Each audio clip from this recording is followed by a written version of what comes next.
Ladies with gentle hands, welcome into tonight's live stream where we will be reviewing subscriber platinum trophy lists. And it's actually going to be a little bit different because not only are we reviewing some platinum trophy lists, we're also actually reviewing a Steam trophy list.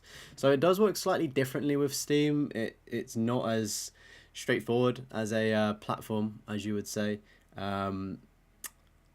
But yeah, it's going to be interesting to just see that, however quick that may be. Welcome in, Mishrak. How's it going? Hope you're doing well. So we're going to be doing 4 um,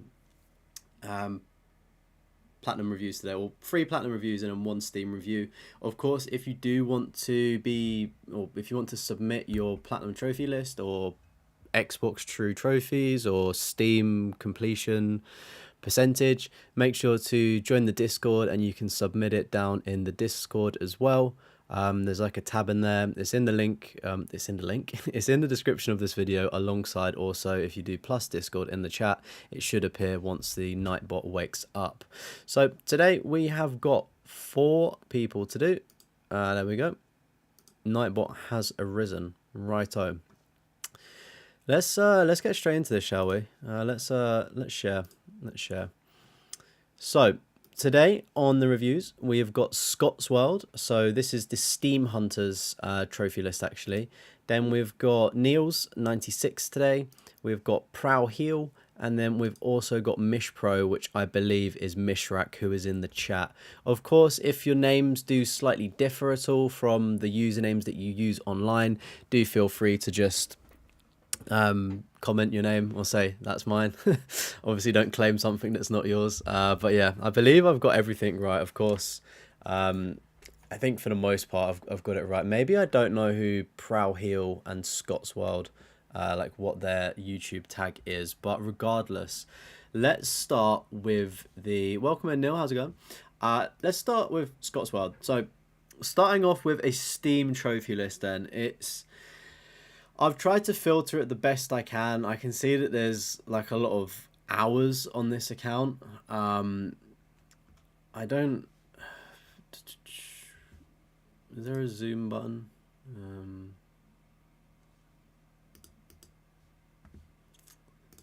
There we go. So hopefully we can see that. Of course, Scott's World probably has a lot more games on their account, potentially. Or sorry, they've got 233 games, sorry, but it's just showing me like the top. I don't really know how to work this, in all honesty, so bear with me. There's 878 achievements in total. They're ranked 70,000 globally. Global achievements is 62,000, and then the amount of completed games they've got is 28,000 in the world. Welcome in, Dark Monkey. How's it going? They've got a average completion rate of 49.9%. They've started 26 games recently, maybe, and they've been playing for 13.5 days. I'm assuming this must be recent. However, the main one that we're after today are platinums, or the equivalent. So there are 11 completed games, which are the green ones here, which I've sorted. So these are the 11. So I'm going to start at the bottom and work my way up. Welcome in, Sir Beagle. How's it going? I'm gonna start at the bottom and work my way up, just purely because 100 Christmas cats, 100 capitalist cats, 100 Asian cats, and 100 alien cats, and then cats hidden in Paris. As you can see, it's got the duration as well. So these are shovelware-ish titles. They're probably quite short games. So that's what the equivalent of a cheap platinum would be on PlayStation. I didn't know that Steam had as many games like this. I thought, the market was for like PlayStation and potentially Xbox for the 100G as well. But I mean, good stuff on getting those completed. It again, fairly quick stuff there, so that's why I just want to move along. And I mean, this metric system is actually pretty good, to be fair, with the ratings. I do like it. It would be nice to see PSN profiles update itself a little bit. Welcome in, Katie. Soraya, welcome in. How's it going? Abe's Animals is just you looking at the cat and not doing anything. It doesn't have a platinum. Oh, fair enough. So yeah, fairly easy ones there. However, I do want to speak about Batman Arkham City Game of the Year. So 10,000 points. I'm guessing there's 64 trophies or achievements as they would be on Steam within this one, and it took them 4 months to do, and they've racked about 10 hours of gameplay, which is so the welcome in, Josh. How's it going, bro? So the median hours of Batman Arkham City, according to this Steam list, is 94 hours. I don't know if that's like total playtime or to get 100%. However, the fastest time that's logged here is 10 hours and 13 minutes. So I don't know if this person has a record, or maybe that's... I honestly don't know what that means. What does... I don't even know what fastest means. Like I thought it was just how quickly somebody would like get all of the achievements for a game. So, I mean, congratulations if you're the person with the fastest list. Is that realistic, chat, to get the Arkham City 100% in 10 hours? Like the median is saying 94. Like I'm pretty sure it's difficult, right? I am also aware that on computer you can actually like, I don't know what it is, key in trophies and stuff, so maybe we're being fooled there, but if that's legit, that's pretty impressive, getting the equivalent of a platinum. Welcome in, Epic. How's it going, bro? Yeah, all of the Batman games are pretty brutal because of the combat challenges, something that I don't think I would ever really want to attempt. But is anybody going to go and see the new Joker film when it comes out? No spoilers in the chat, but I think I've seen the end, or read the ending, and people aren't... I just think people don't really like that it's a musical. Welcome in, Cat. What was I saying, Cat or Kate? Yeah, Katie Cat.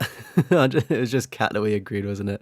Unless modded, but there's no way of getting that in 10 hours. Okay, so we think that Arkham City was potentially modded. Interesting stuff there. Yeah, I think I'm going to go into watching the new Joker film with an open mind, but I don't know. I'm not really the biggest fan of musicals, but maybe it will be a good film, like artistically. I'll try and keep an open mind. You're almost done with the Xenoverse Platinum, just a few more hours. Oh man, getting the Xenoverse Platinum would be so sick. I started the second one and just kind of like started playing it way too late, so just never got around to doing the Platinum, but it was super fun. Getting the Platinum just in time for Sparkling Zero as well, which is pretty sick. But yeah, I'm doing good, chat, as well, in case you're wondering. And next up, we've got Counter-Strike, which just has one achievement as well. I don't really know with that. I don't know what the one achievement is in Counter-Strike, but fair play. They've played 1 minute of Counter-Strike, got the trophy, and then not played anything else, I believe. Maybe the median is the amount of time that people put in, like in general, right? Not the sort of... Oh no, that is a medium, not the fastest. But again, 1 minute. Maybe this is just their rank of how quickly they got 100% of the achievements, and then there's still the overall playtime.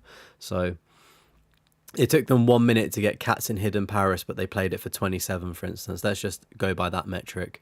Next up, we've got Amnesia, a machine for pigs. I don't really know what Amnesia game that is, to be honest. The one that I remember was from way back in the day when PewDiePie was playing it, I think, and like it was actually really popular. I don't know if that's a new one or not, but I mean, it's a horror game, so fair play. It's probably quite scary. Next up, we've got Bendy and the Dark Revival, and also Bendy and the Ink Machine. I've really not heard of these games, unfortunately, so I don't really know what goes into them. It could be quite good, it may not be.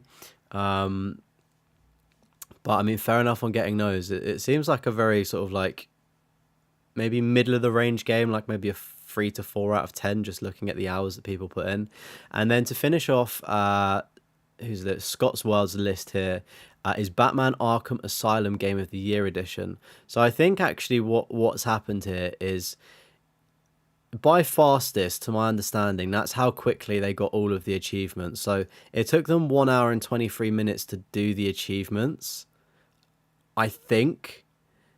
So that means that they've obviously potentially modded in the achievements, and then they've played it for a total of 36 hours, which does sound a bit more legit. unless that fastest metric is just pulling from like a world ranking leaderboard. I honestly don't know how this works. But it looks like the median completion time for that game is about 28 hours as well. So they could have done it properly. I honestly don't really know how Steam works, but if they're done legit, at least having Arkham Asylum and also Arkham City is quite good achievements to have. So congratulations on that one. But yeah, that's the trophy list. There's no point really going through the rest of the achievements here because there's like over 200 games with no equivalent of a platinum. So yeah, thank you very much, Scott's World, for the submission. If you're watching this video as a VOD or if you're in the live chat, do let me know, or even in the Discord, if you can break down any of these metrics and just kind of explain it, because I don't obviously want to say that somebody's modded in achievements if they've not, of course, like if it's been done legit, because I just don't understand it. So it's more so a question there, but congrats there. Musical movie you watched back in freshman year was year of high school was The Greatest Showman. Yeah, to be fair, The Greatest Showman was actually quite a good musical, to be fair. I'd say that and Grease are probably the best musicals about. I've literally watched two. They're the only two. I've seen Wicked in the theatre. That's pretty cool. Yeah, to be fair, I do the same thing as well. I was saying to Kostroma, I think I mentioned it maybe on the podcast that we do now as well, at Trophy Hunters, if you want to watch a podcast. But I was saying when I was really young, words. When I was really young, I used to play a game, get an achievement, and delete it just to flex that I played the game. So my completion rate, I thought was bad. It's 50%, so it's not too bad. But I see why some people do it, because I always used to do it when I was younger. You started Fallout 4 and you haven't played it in a few months. You don't know why. Earned one trophy back in May. It was probably just because of the Fallout TV show hype. That's probably why you played it, and then maybe it just didn't grab you. Yeah, Darian, welcome in. How you doing, bro? That was Steam. That was like Steam achievement, so it's slightly different to start off with. Welcome in, Tim. How's it going? Yeah, Niels, this is your profile. So a top recent chatter, we can say, is actually finally seeing their trophy list being reviewed. You love Grease 2. I've not seen Grease 2 properly, but all I know is that, is it Frenchie? She's back in it because I think she fails like high school, so she's back in that film. But I don't know. Apparently, it's not as good. I remember seeing on TV there's like a scene with motorbikes and they're like riding over a swimming pool or a jacuzzi.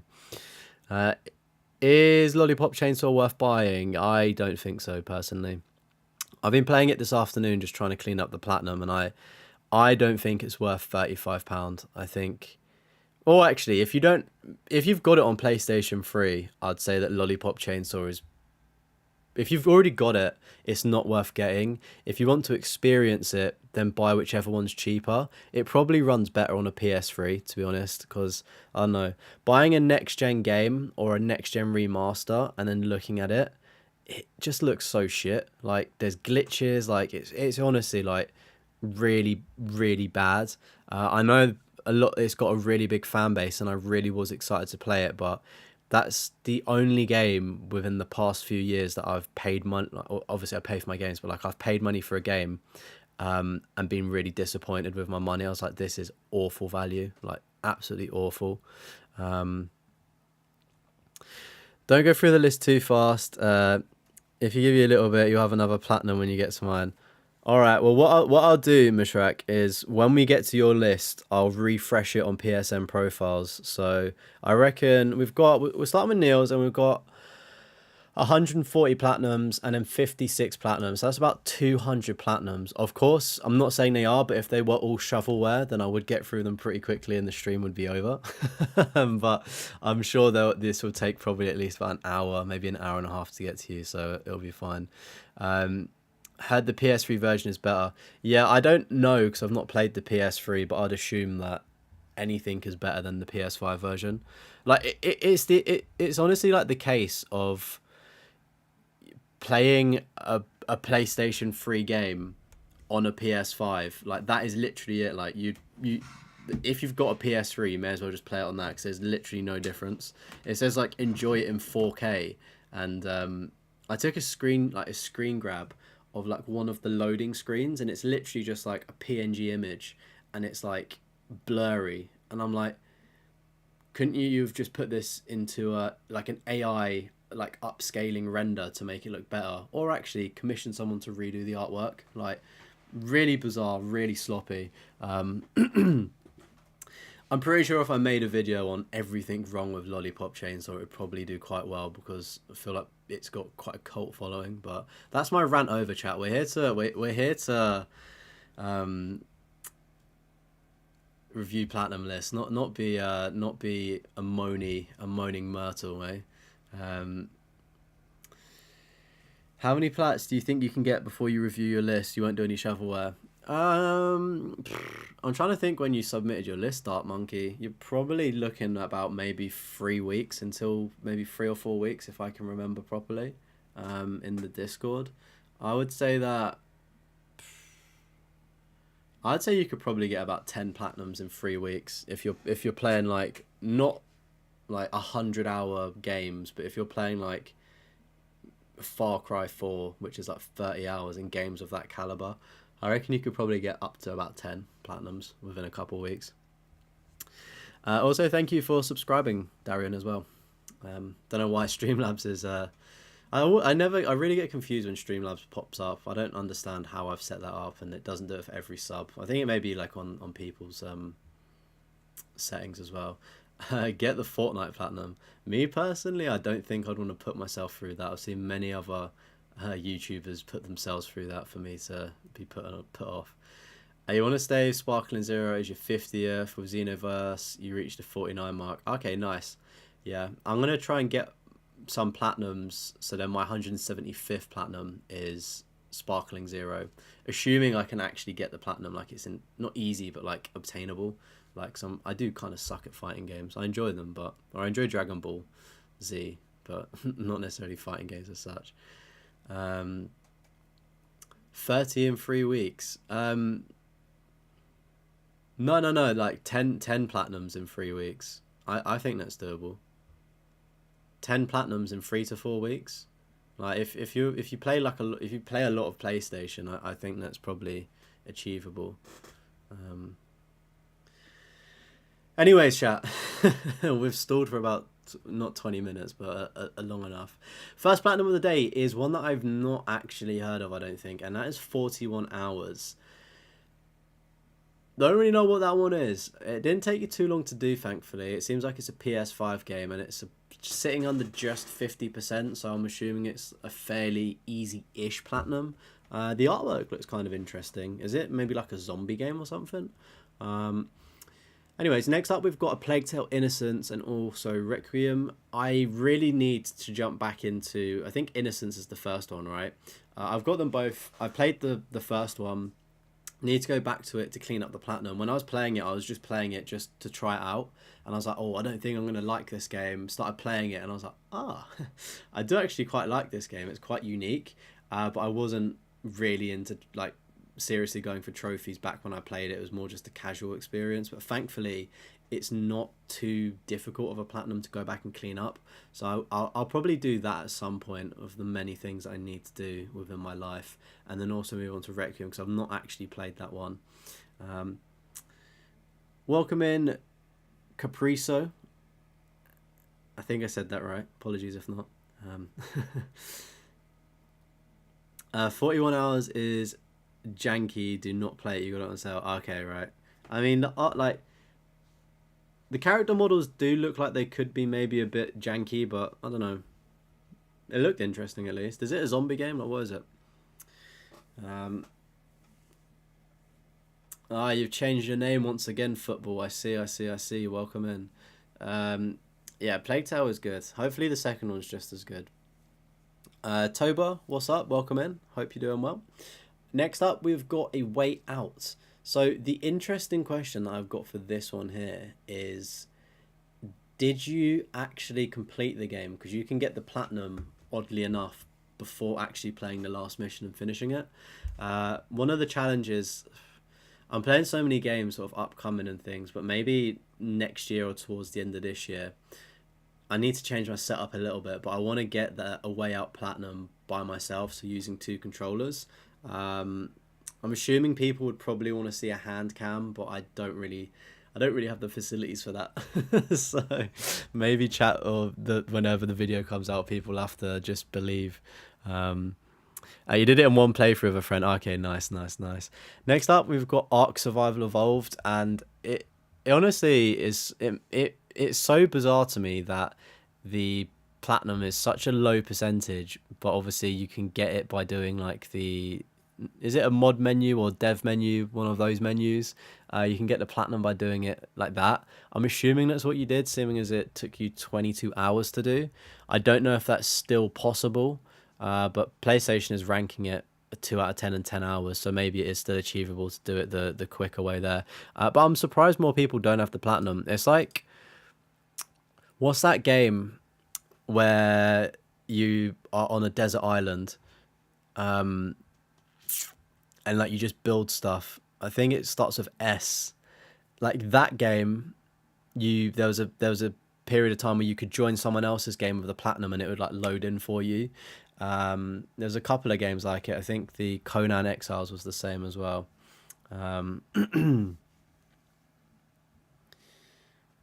Stranded Deep. Thank you, Greybush. That is the one. Welcome in, by the way. Stranded Deep. Thank you, chat. Coming to the rescue. I knew it was with an S.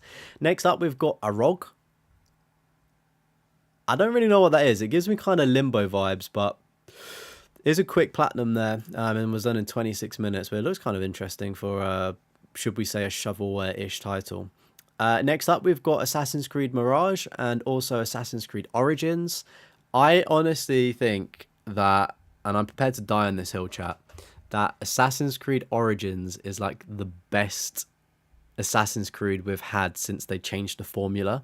I say next gen. I think probably Black Flag was like the best next gen entry, and then Origins when they changed the formula. Then of course Assassin's Creed 2, but Origins, wow. And you've done all of the DLC, which is super impressive as well. I really liked Origins. I just like completely fell in love with the world and got so immersed. And it's the same with Odyssey as well. Odyssey is a little bit too long, but it's not bad. Not too bad. I just feel like Origins was just a tiny bit shorter, so it was just a bit better, but Odyssey was also very good. Again, Valhalla gets overhated personally, but value for money, you're getting good value for money. And then Mirage as well. I wasn't a fan of this one. It was the most unmemorable story in an Assassin's Creed game.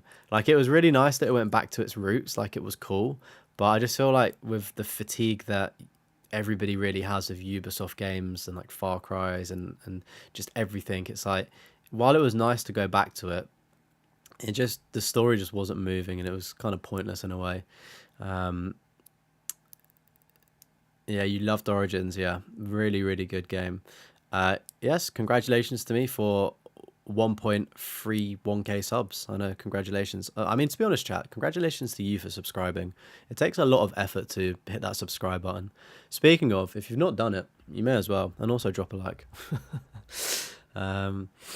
Sparkling Zero trophies got leaks. Ooh, I'm probably gonna have a look at that, because you can't really spoil a Dragon Ball game, can you? I'm more intrigued to see what the online trophies are, if there are any, because that's probably going to be the difficult one. State of Decay is a cool game. Yeah, it is pretty cool. I remember playing the second one a couple of years ago. You liked that Mirage was over before Ubisoft fatigue set in. It didn't overstay its welcome. Yeah, I think it did. I think like Odyssey is like, I don't know. They're just such different games. I feel like it's a different kind of fatigue with Odyssey, Origins, and Valhalla, opposed to like the fatigue beforehand of like Far Cry 4, 5, 6, fucking Syndicate, Unity, all of those. Like, they were very samey. So it was, but I feel like the fatigues just hit differently now as well. Yeah, Black Flag, I think probably the naval battles and stuff, and that was like the best thing about it. And it's so weird that it took till like what, 2023 and 2024 for like other games. What is it, like Sea of Thieves, and I think there's another one that where you're on pirate ships.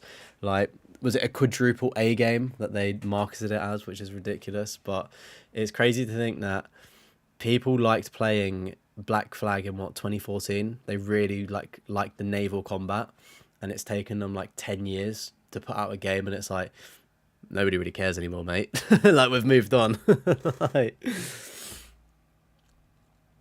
you're 16th in the world to get the Stranded Deep Platinum. Would have been first if it did the glitch on you and had to end and replay. Oh, you still got you had to replay it. That sucks. I mean, at least you're in the top like 20 though. That's pretty sick. I've not got the Black Flag Platinum yet. I still need to jump back into it and just maybe put a boosting session, because there's like a couple of game modes that I need to play, but they don't always get populated. So I need to do that and grind the XP. Next up, we've got Astro's Playroom as well. If you got a PS5, I feel like it's just a very simple platinum that you should get. If you enjoy Astro's Playroom, you definitely enjoy Astrobot. Just expands on it a lot more. Astrobot as well, fantastic game. While it is worth the money, I would recommend probably just waiting for Christmas or maybe a birthday to get it. Like, it will get probably really cheap within the next 2 months, maybe down to like £40 or something, which probably suits like a 20 to about 20 hours you'd probably put into it. I don't know, everyone's different, but gonna be your hot take: you dislike naval combat. I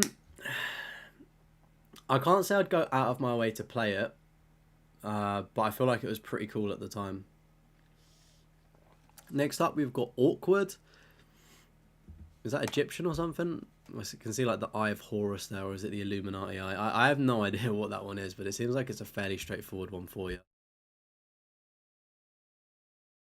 Next up, we've got a platinum that I literally despise, being Bunny Raiders, and it's purely because like doing the boss battle, which is a trophy, is random when you get it, and then to try and fight the boss as well, if you don't know the pattern, you can just like lose everything.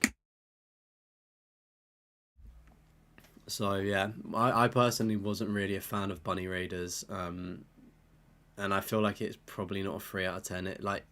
It is really easy, but then there's just one really annoying trophy to get, which is the boss one. Next up, we've got Call of Duty Modern Warfare. Again, reboot of the series, fantastic there. Really surprised it's such a low percentage there, which is crazy, because it is a 3 out of 10, which is pretty easy for a Call of Duty game, to be honest. From what you're seeing, it's going to be more skill-based than time-based. In regards to what, Dark Monkey? It's a question game. You get loads of weird questions to answer. It's easy, but you need 3 controllers. Oh, is that the awkward one? Next up, we've got Call of Duty Modern Warfare 2, and I don't know why they added DLC trophies for Modern Warfare 3 to this. They're going to be adding the Black Ops 6 trophies into this as well, so that percentage is going to go zhunk, even further down. But congrats on getting the Modern Warfare 2 remake platinum, because the Spec Ops missions and that are quite difficult as well. So good stuff on that one. And also Vanguard. I've done this platinum myself as well, and the Lady Nightingale mission, I think it is, inside of the store, where you have to take everyone down without like with takedowns, is such a buggy, weird trophy. I didn't realize it's estimated at 50 hours. That's quite long for a COD game, to be fair. Oh, you're going back to work. Oh, that sucks, Greybush, but I hope you have a good rest of your shift. Maybe you can just catch up with a VOD later as well. You personally feel like the trophy rating in the game has to be based on the most difficult trophy in the game, as that it is the skill level you're going to need in order to get the platinum. Yeah, I mean, I can see both sides of the coin, to be fair, in the sense of like everything's easy, but it's just one difficult one. But like the difficult trophy could be really subjective, and like you could get it first try, for instance, just like not by luck, or bit of luck and bit of skill. So I mean, I kind of get it, but yeah, I think if a trophy is like really difficult, then it probably should be bumped up a little bit, I'd say. Vanguard Lady Night was a nightmare. Yeah. It was a nightmare. Oh, Sparkling Zero achievements. More skill based than time based. I probably won't be good enough to get the platinum for that, sadly. I'll try. I'll try. I'll probably do a members only stream of me playing it, just to like chill out. Next up, we've got Cars 3, Driven to Win. I had no idea that this is a PS4 title, to be honest. I just assumed all of the Cars games were stuck on PS3. But good stuff on getting that one. Very interesting one to have. You got Collateral Damage, not once, but twice. Remastered. That game sounds perfect. I've never heard of that, but it's a cat game, so it's got to be good. It's quite a high percentage, but I don't know how long it takes, but that's honestly pretty sick.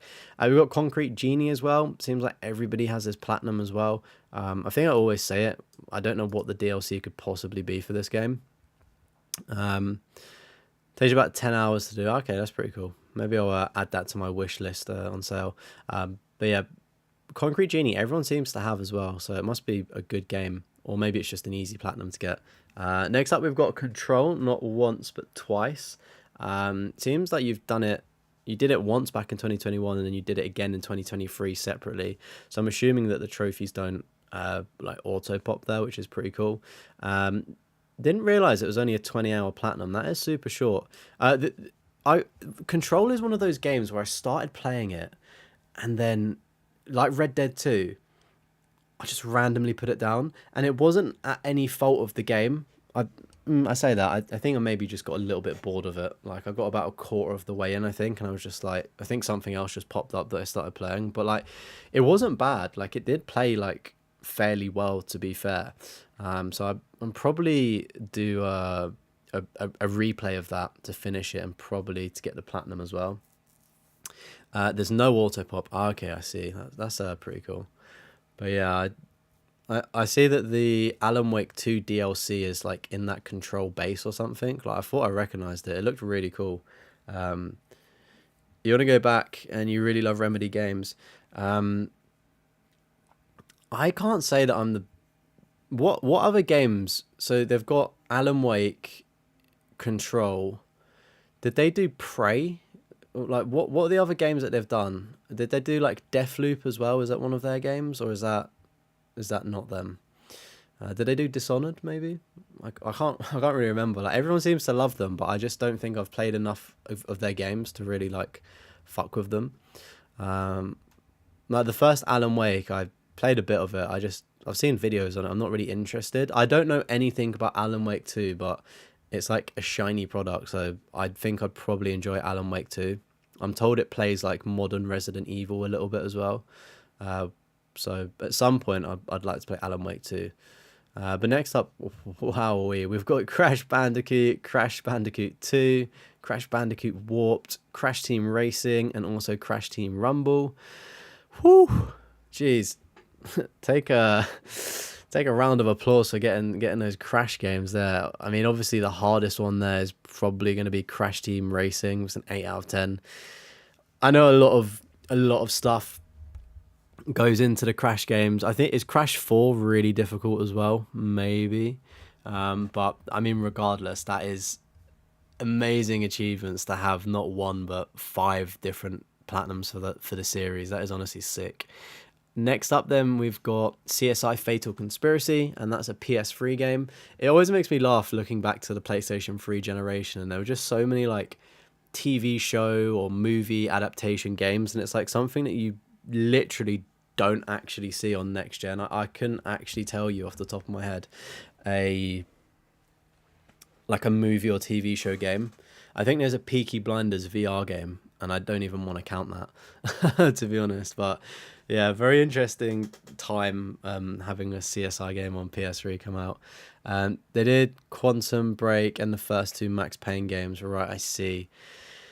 That's why they're loved. I've never actually played the Max Payne games, but to my understanding, they are meant to be really good, especially like Max Payne 3 with like the Omni movement that Call of Duty seems to have copied.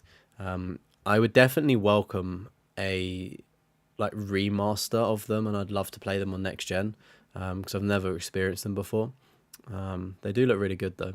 What is it with Max Payne? Like, can he not die? He just takes painkillers or something. Like, does he have a superpower, or is he just hard as nails?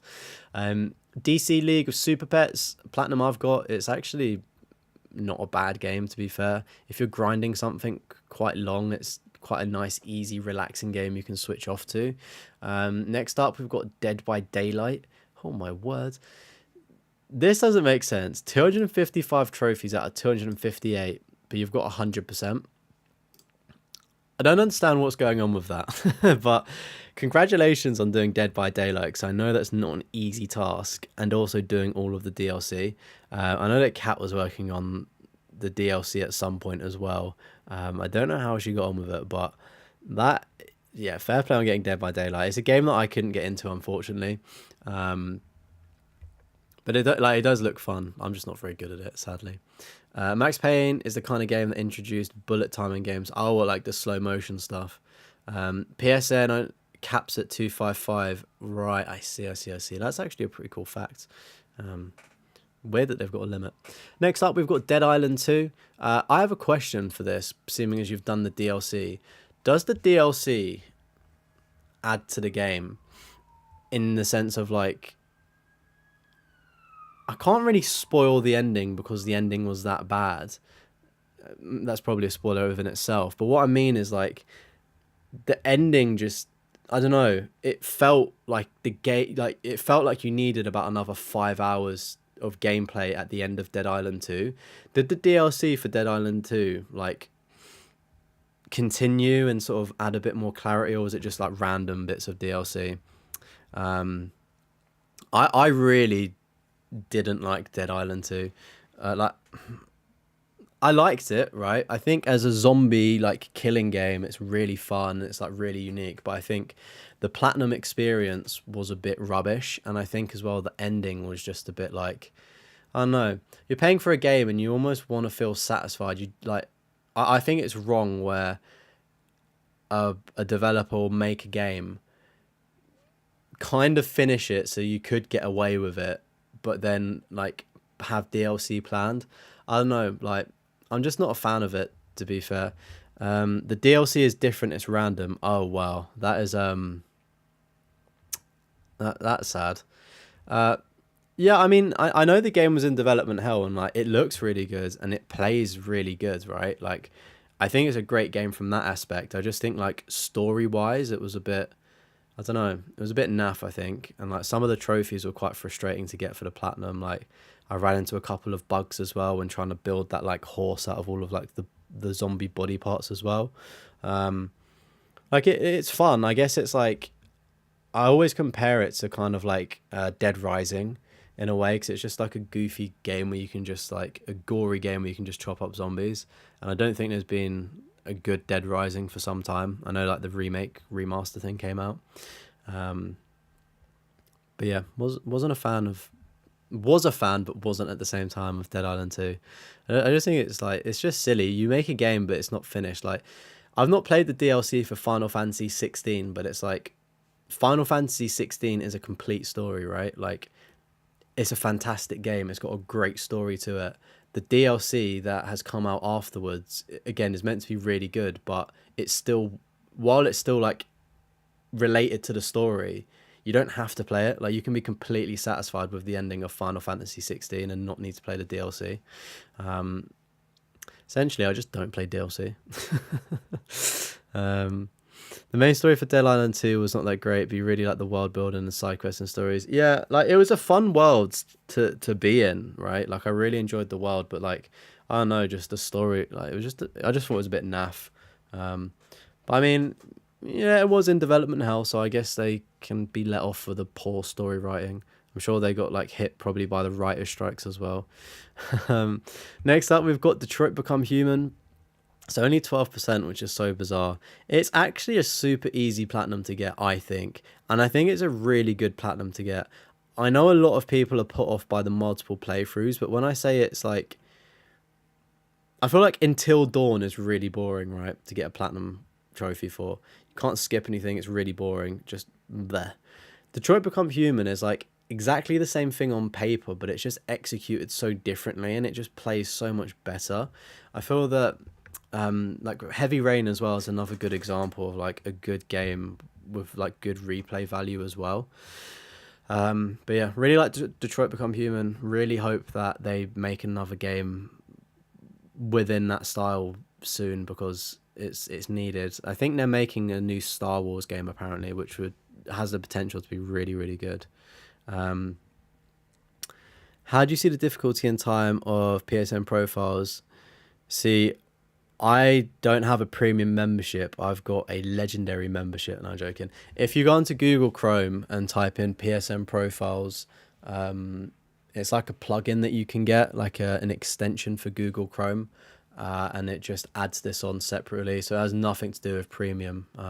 I still need to pay for premium, to be honest. I should really support the people behind it. Um, yeah, I feel like Dead Island 2 splits a lot of people. I feel like a lot of people stand for it, and then other people have some complaints, like I do. And I think both sides are valid. Welcome in, Pokeplays Harles. You would try Until Dawn, but you need a break from that genre of game. What other games have you been playing that are similar to Until Dawn? Is it like the Dark Picture anthologies, or like the Quarry? Have you been playing a lot of that recently? You don't. What do you use as a browser then? If you don't use Chrome, I just assume that everyone uses Chrome. To be honest, I feel like it's just such a sleek operating system. Happy to have my mind changed, however. Next up, though, enough waffling. Chat. Sorry, we've got EA Sports FC 24. So this is essentially FIFA 24. About 80 hours to get the platinum. 4 out of 10 difficulty, and it's a 1.91%. I completely disagree with that platinum rating. There's one trophy where you need to get to an elite division, which is the best division in the game on pro clubs.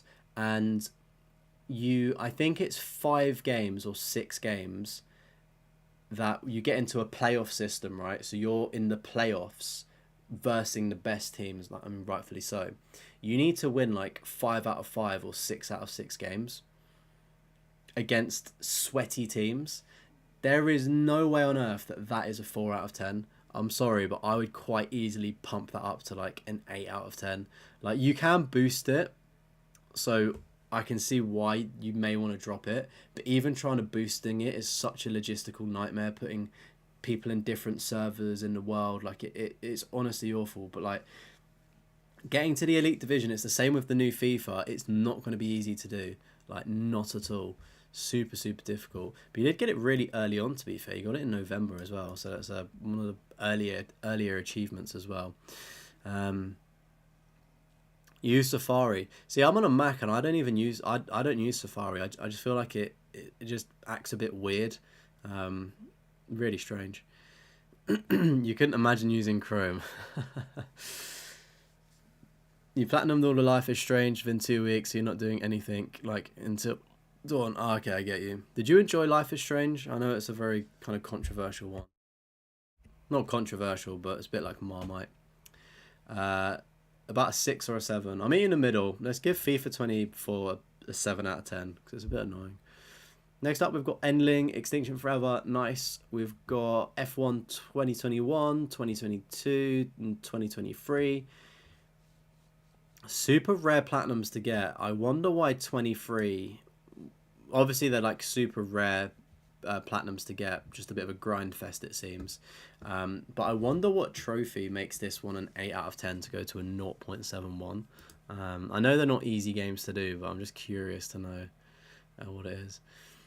You have to use Firefox for work, and I thought that Fireworks shut down, to be honest. I didn't realise it was still a thing. You're going to try to get Vanquish done before you get to my list. Nice. Use Mac for editing, and the first thing you did was downloading Chrome and getting rid of Safari from the quick bar. Yeah. I don't know, just... I feel like if Apple revamped how Safari looks on Macs, I feel like more people would use it. But, I mean, Google pay Apple so much money to have sort of like Google as like the default search engine as well. So like, think if Apple said, see, this is a bit of more of a tech thing here, but imagine if Apple said, right, sorry Google, we're not accepting your billions of dollars every year now. We're just going to push Safari like our own engine now, and not Google anymore. Like, I honestly think it would cause chaos in the world. Like Apple have such a humongous like superpower on their hands if they wanted to like get everyone to change their operating system. Like think how many devices run iOS and then think, oh, I have to download a Google app now. Like no, I'll just use Safari. Like if they made Safari a bit better and sleeker, boy. Vanquish will be your hardest difficulty platinum. You had to reach the best division in 23 online racing. Okay, so another super hard one to do. You love Life is Strange, everything from the character developments to the ending and storylines. Kind of worried about the new one though. Why are you worried about the new one? The only Life is Strange that I've played is it True Colors, like the most recent one, and I didn't like it. I thought the storytelling was really it was like a child wrote it. It was like just really laughable and predictable. I think the earlier ones are probably better though. Next up, we've got Far Cry New Dawn as well. Interesting that you've not got any of the other Far Cries. Not played New Dawn myself, but I've done like all of the other mainline games, which is pretty cool. We've got Farm Together here, and it's 110 hours, but it is a 1 out of 10.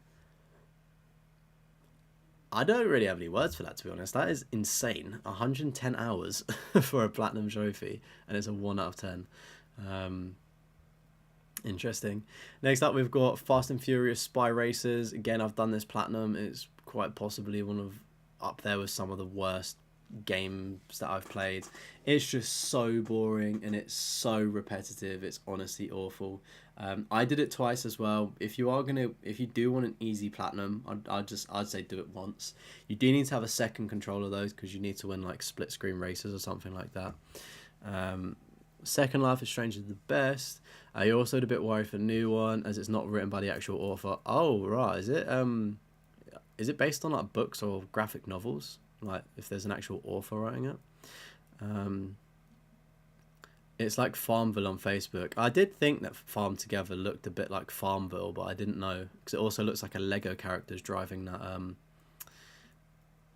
tractor.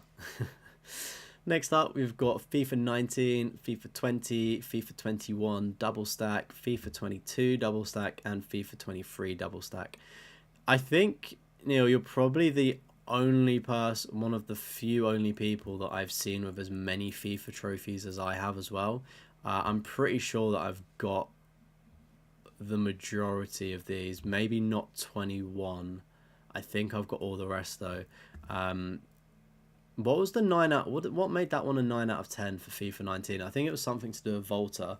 I think both Volta and both 19 and 20 had really awful Volta achievements. There's a really early video on my channel, right? It's like these two platinums took me like 900 hours to get because that's how long I put into the games.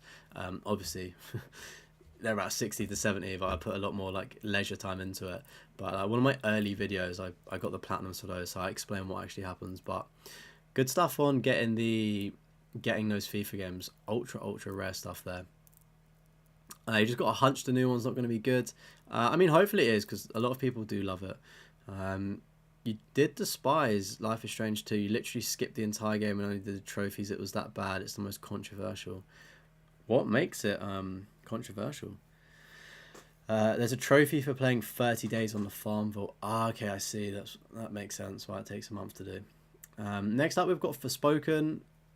I think that people don't like this game. Is this the Square Enix game that just looks really weird and like the sort of like voice acting and like the script just sounds like really like unfunny at times.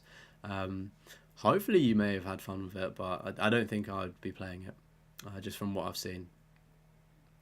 They're based on Life is Strange comics. Okay, I see. Welcome in, Connor Walker. How's it going, broski? Welcome. You don't remember reaching Div 3 and foot. Nice. People just extremely split on the game. They either love it or hate it. Yeah, to be fair, from the Life is Strange game that I played, I wouldn't, hate's a strong word, but I definitely didn't think it was good. It looked really nice. Like, it was a really like visually like good game. It's just a shame that the story sucked. Was my only comment on it. Forspoken gets overhated. It's actually quite a decent game when you get into it. Fair enough. I feel like, I mean, it's nice to hear that it's overhated games. Speaking of, I'll get to another one that I can see here in a second.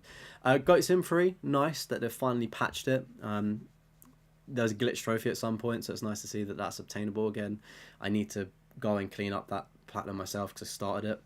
In theory, it should be an easy one to do. And you've done the DLC, nice. You got God of 3 remastered as well, awesome. And you got the platinum for Ragnarok there. What really confuses me is God of War, like the first reboot remake thing, has a lower platinum percentage than Ragnarok, and I don't understand why. And I can see that you've not got the platinum for the first game, and it just seems like the biggest common trend that Ragnarok has more platinum owners than the first one. I just don't understand it. Like, is there? I don't think they're particularly difficult. Like, I know there's some hard challenges, but I'd say that they're equally like if you've got a Ragnarok, people probably could do the first one. Um, and again, this is like the second game, so I'm assuming people have played the first one, right? You got it because of the hype, right? I see. The new God of War games are a breeze. Yeah, they do seem fairly easy. I think is it the Valkyrie challenges that are difficult or can be, but they might be DLC. You need to step up your platinums. You only have like 12, but you have so many games. You just need to get back to 10 plat. Hey, look, it's one of those things with like platinum hunting is like people just go through phases, and it's like I think as long as you're enjoying gaming as a whole, like the platinum counter doesn't really matter too much as long as you're getting value from what you're playing and having a good time because that's the point of gaming, right? Next up to another overhated game, Gotham Knights. I really liked. I say actually no. Really liked is a strong word. I don't think it's as bad as people made out. Like one of the things that makes me laugh so much whenever a game gets released and it's capped at 30 FPS. I understand that like 60 FPS is like kind of what the standard should be and it's like not good enough. Like I kind of get it, but I personally can't really tell the difference. And like when you see all of these games getting remasters, like you look at the upscaling on the PS5 Pro and things like that. I look at it compared like somebody had a screenshot of Horizon Zero Dawn, like one of the older versions and the newer version, and I shit you not, I feel like the PS4 or like the lesser version looked better. Like I couldn't tell you which one is which. Like the human eye can only process so much information. Like it gets to a point where like you could have so many frames on the screen that you can't see. Like focus on just having a stable, decent game. And if it's 30, it's 30. Obviously, 60 is ideal, but I feel like a lot of people kicked their toys out of the pram of Gotham Knights, and it wasn't as bad as people made out. Like the combat was good. It just got a bit repetitive and grindy towards the end with Gotham Knights. That's the only critique I've got. It just went on a bit too long and got slightly boring. But if you're playing with friends, it probably would have been a lot funner.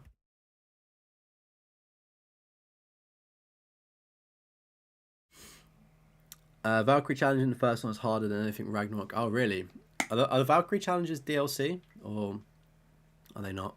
Also, chat, if you're new around here as well, don't forget to like, subscribe, and also if you click the pinned comment, join the Discord, come and say hello. It's in the description as well if you're watching on a VOD. And if you want to submit your Platinum Trophy list, you do it over in the Discord. There's an entire tab for it, and I'll get it to you in a future week. You started Gotham Knights, 30 seconds, and deleted it. Do people really not like playing on 30 frames? Maybe I'm just... I need glasses to see a lot of the time as well, so maybe I don't notice because of that. But honestly, I don't think it's as bad. Like I don't think it's that deep. Like it's not ideal, right? It's not ideal, but just try and enjoy the game. That's all I would say. Because it's not like it's unplayable on 30 frames. It's still serviceable. It's just not like perfect. You got your platinum, nice. Some games have amazing remakes, but others can just be horrible. Like The Last of Us is an amazing remake. Zero Dawn is unnecessary. Yeah, speaking about it on the podcast, me and Castroma are convinced that nobody likes Zero Dawn. It's like an industry plant of a game. Like, it just doesn't make sense. Like, it's been out for 7 years and it's had like 3 remasters. Like, I think the remaster for The Last of Us from PS3 to PS4, I'm not saying it was like uncalled for, but like it didn't really change much. It just ported it over. So I skipped the PS4 version of The Last of Us, and tomorrow and Friday we're playing the remake of it, and it's honestly breathtaking. It's like I'm playing the PS3 version for the first time, but it actually looks different. Whereas like the PS4 version just looks the same. It's like very like no real difference, to be honest. You can just play it on next gen.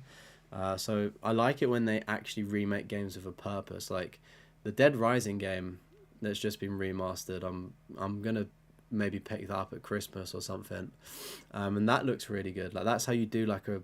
I know it's kind of like in between a remake and remaster, but like again, they it looks like they've done that well. Dead Space is another good example of it being done right as well. You wear glasses. Game consoles are having graphics better than your glasses can see. Yeah. FPS is better, but not necessarily. The only time that I say FPS is a must is if you're playing FPS like Call of Duty Warzone.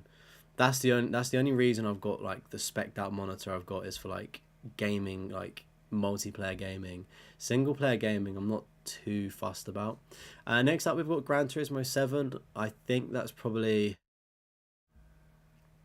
sorry chat, I'm still recovering a little, not recovering, it sounds so dramatic, but like last week when I was off ill from streaming, I've just kind of got like the excess of like phlegm and sort of like my sinuses being blocked, so I'm speaking so much and it's like backing up, which is kind of jarring. But Gran Turismo 7, nice. I'm not really into racing games too much. I do love the odd Need for Speed, and Midnight Club Los Angeles, if you've played that on PS3, if you know you know. Yeah, not really the greatest racing fan, but I can appreciate that a lot of grinding does go into that, and it's reflected in its low percentage, so good stuff. I got GTA 3, and then also GTA 5, double stack, and then also San Andreas and Vice City. Really awesome to see there. Only GTA Platinum that I've got is GTA 5, and yeah, what a grind that is. I don't know, is a 4 out of 10 fair for that? I'd say maybe you could pump that up to a 5 or 6, like it can be quite awkward at times to do things, there's like a few bugs as well, but really nice to see the GTA sort of like old collection there as well. 30 frames wasn't the issue for Gotham Knights. The game is not as bad as people say, but the game has a bunch of different issues. Okay, I see. Yeah, I mean, I understand, like, people also just didn't like Gotham Knights because they just wanted a Batman game, like, do you know what I mean? Like, I feel like that's what people also didn't like, and they were a little bit different, but, I mean, the combat was good, it was sleek,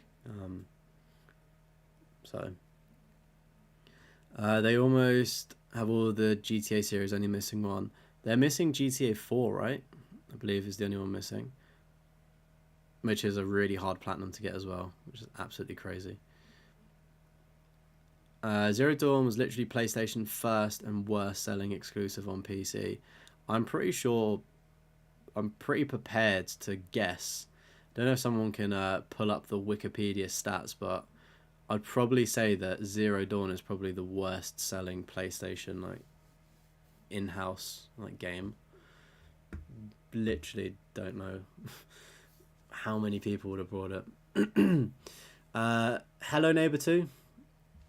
Didn't realise that game was so short. It's only an hour predicted to do. That's quite interesting.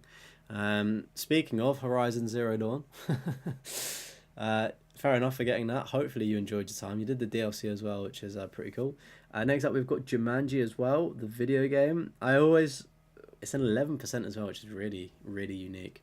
Really low there. What I find really cool is that obviously Jumanji is about a board game and like being sucked into it, and like the fact that they've made a video game, I think it's probably based on the film. Maybe I know we're speaking about film games and TV show games, maybe that's based on the movies, but I just find it a bit of a gameception there, which is pretty funny. You got Kanjoko.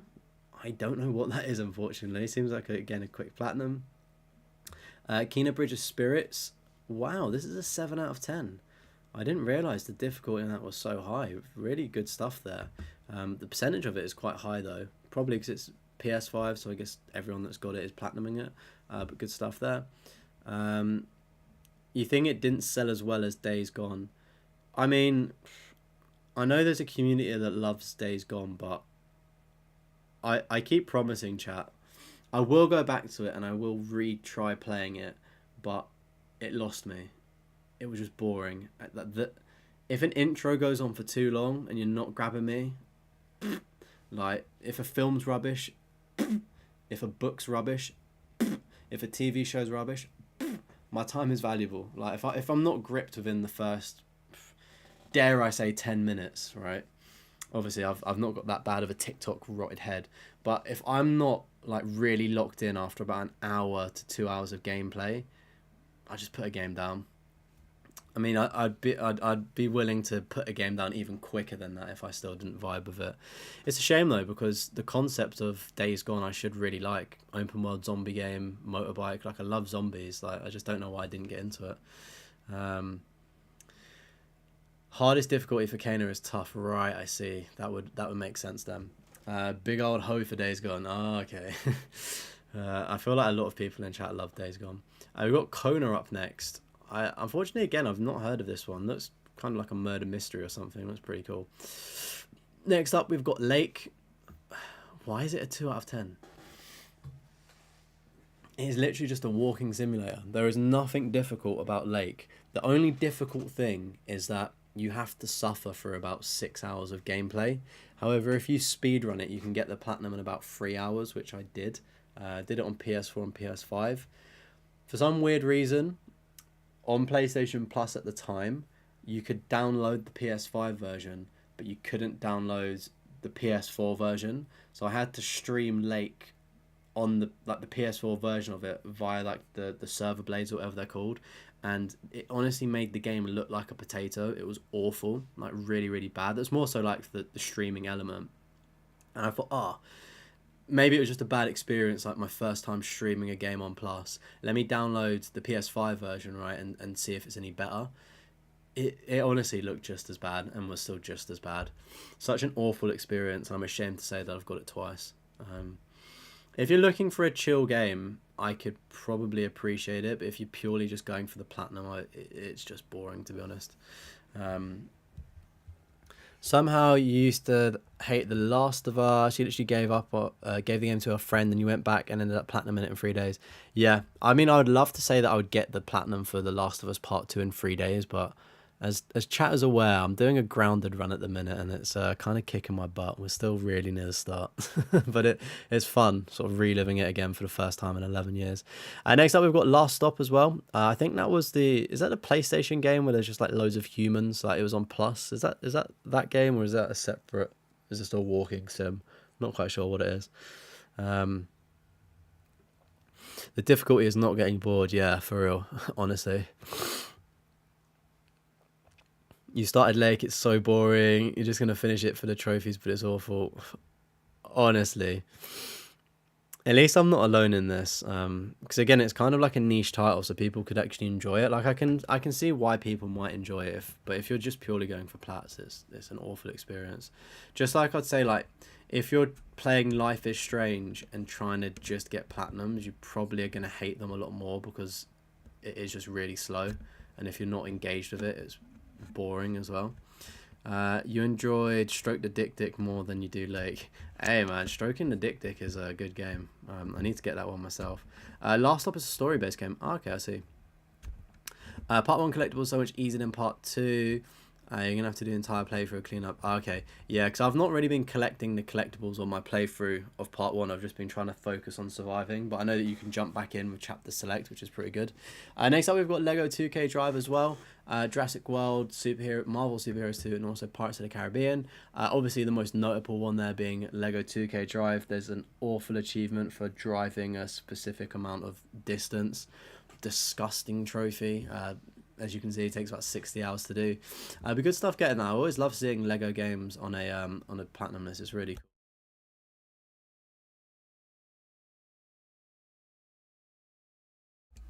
cool. Excuse me. Maneater, GTA for Sharks, great game.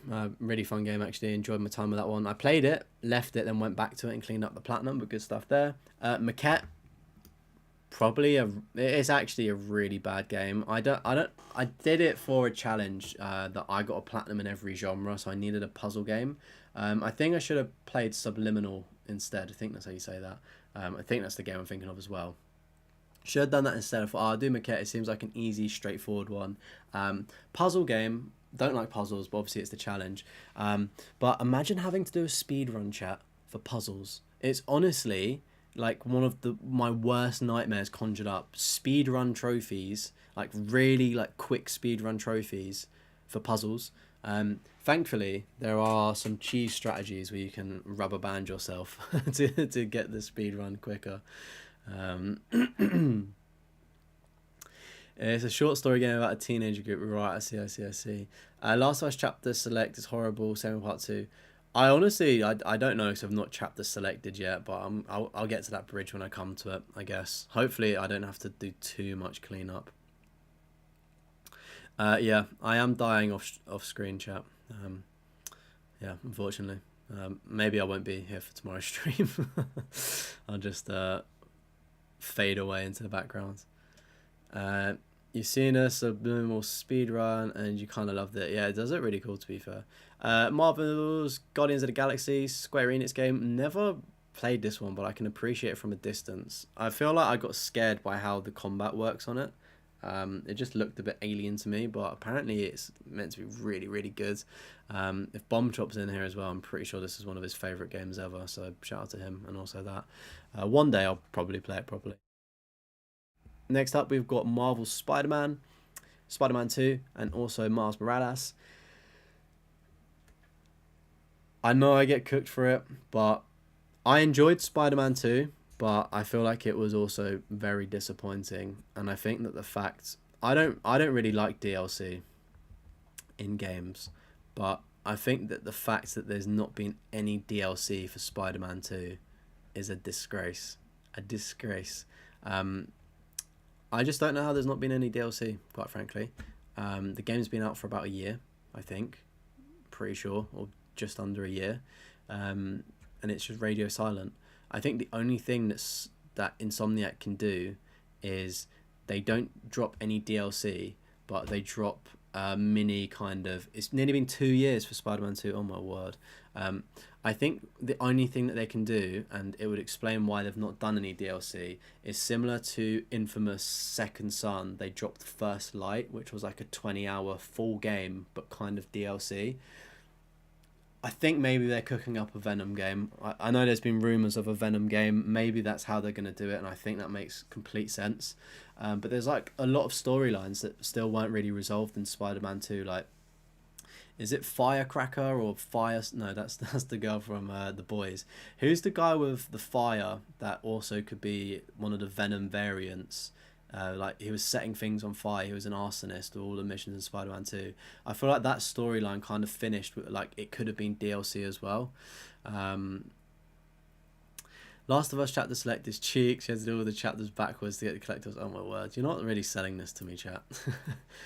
You defended Spider-Man 2 so much, but looking back on it is underwhelming. Yeah, like the Spider-Man 2, I think that while it's great, the seamless, like, fast travel, that's just the PlayStation SSD, right? Like that's what next gen consoles should do.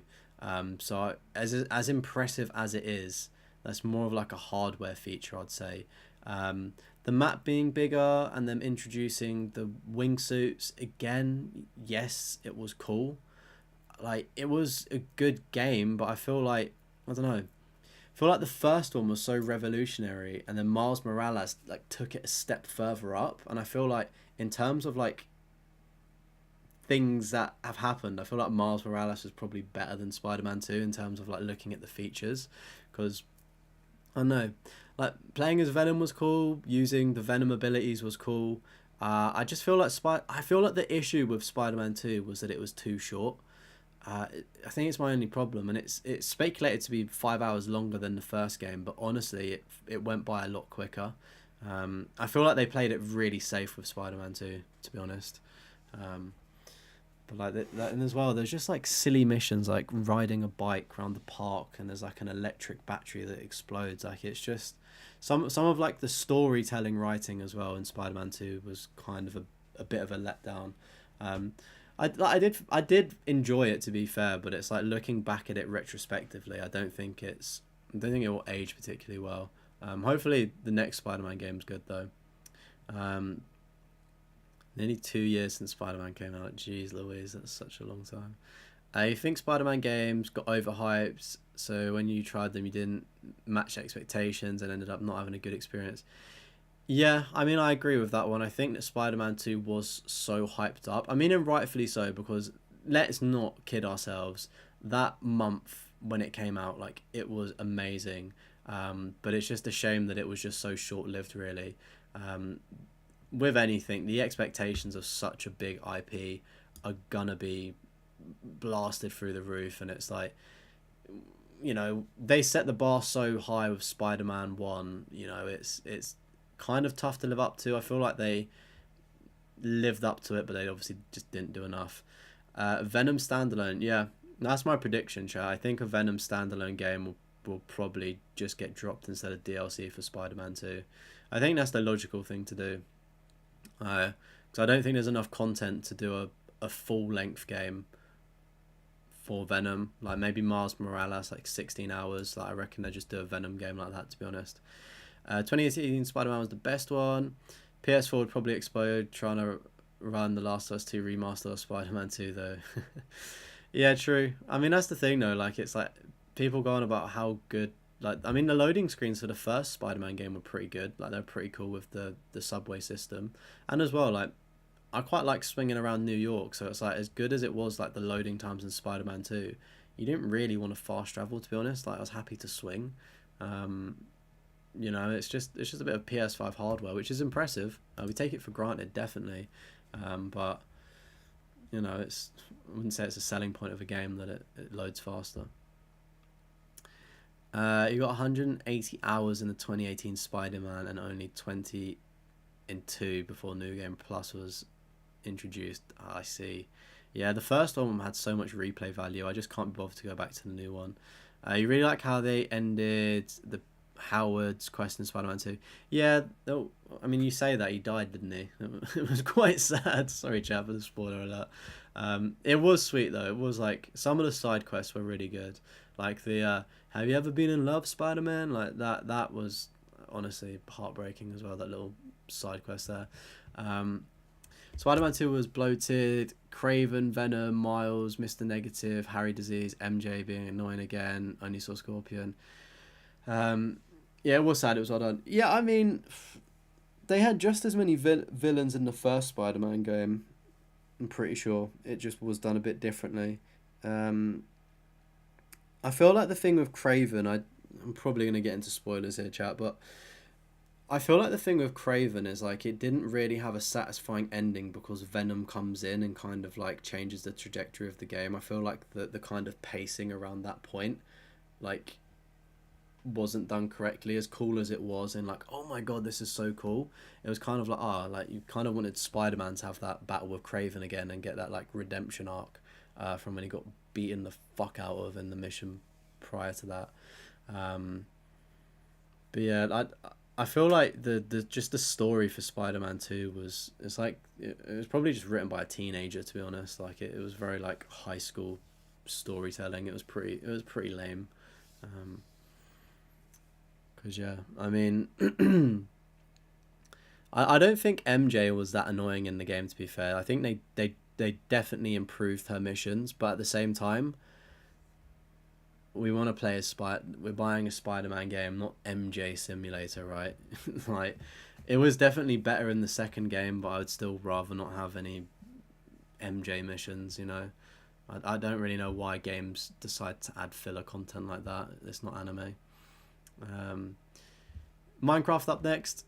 I've honestly been waffling so much, chat. What? Stop me. Minecraft again. Nice to see that. It's super low percentage as well for quite an easy game technically as well. We've got Monster Energy Supercross as well. Awesome. I realised that this game's artwork here looks completely different to what it is on PlayStation, because that always throws me off seeing that. You got Moving Out 2 there. Nice. My Little Pony Double Stack. This was a good game, actually, to be fair, as well. He did it in 59 minutes as well. Yeah, fun game. If you're looking for a chill game, not the worst. You got the My Name is Mayo trilogy there, of course. I mean, fair enough. They're actually worthwhile clicker or shovelware games. You actually have to work for them, unlike some. Need for Speed Unbound. I've not played that one. Is that the one where ASAP Rocky has got songs and did promotion for it? I know that he did some work with Need for Speed for a game. Maybe it's that one, I don't know. But I've not played it. But it's a low percentage as well, which is awesome. You've got Nickelodeon All-Star Brawl as well, which is a good one to have. Pretty cool. Low percentage as well for what I would deem a pretty easy game in a way. Unbound was so bad. You literally, Josh and Niels literally just said the same thing. It's like you're on the same device typing at the same time. Was it that bad? So bad that you platinumed it though, eh? Shout out to you for doing that. Overcooked 2, awesome. Wow, I can't believe the low percentage. I'm working on this. I say working on it. I played this with my girlfriend, and she's not actually been round for some time for us to actually play this game. But I've not played it since. Like, I'm waiting for her so we can get the platinum together, because I feel like it'll be such a fun flex to be like, oh yeah, like me and my girlfriend got this platinum together, opposed to me just grinding it offline. Next up, we've got Pinball Heroes. This one really tripped me up at a point. I thought I wasn't going to get the platinum because it was really confusing, but it does explain itself, weirdly enough. Need for Speed did fall off. Undercover and Most Wanted were the best ones. Police Simulator, Patrol Officers. I saw Platbro do a video on this one, and he actually made it look a lot better than I thought it would be. Couple of glitch trophies though, maybe, so hopefully he didn't encounter any of those, but it looks good for what it is. Power Wash Simulator as well, nice. Pretty chill game, to be honest. I've played it on Xbox Game Pass, and I didn't really want to start it on PSN and not get it, because it was fun, but I don't know, it seems chill, to be fair. Rainbow High PS4 fastest achiever. Oh, this one here, Rainbow High Runaway Rush. You're the fastest achiever for this one. I don't even know what this is. It looks like Bratz, kind of. But congrats on being the fastest achiever on that one. Underground 2, showing your age. Did I probably did play Underground 2. I think I mean the first one though. I'm definitely showing my age more with the first one. Double stack there for that one. Done at separate times, however, though. Ratchet and Clank All for One. That's on a PS3. Look at that, 8% as well. Awesome stuff there, and it's pretty easy to do. Riders Republic, a 3%er. Awesome. Is this... Why do I feel like this game gets hated on? It may not do. I just feel like it may get hated on for some reason. But 3% is awesome. Road Bustle 2. Quick and easy platinum there. Rocket League. Fantastic game. You've done all the DLC, which is pretty sick. Playing this back when it came out with my friends was just so much fun. It was when life was simple before responsibilities happened. Fastest achievers for The Last of Us the other day. Somebody did it under 2 hours. Oh my word! They must have like glitched it or something, or found an exploit to do it that quickly. Rogue Company. It took you 29 seconds to get the platinum.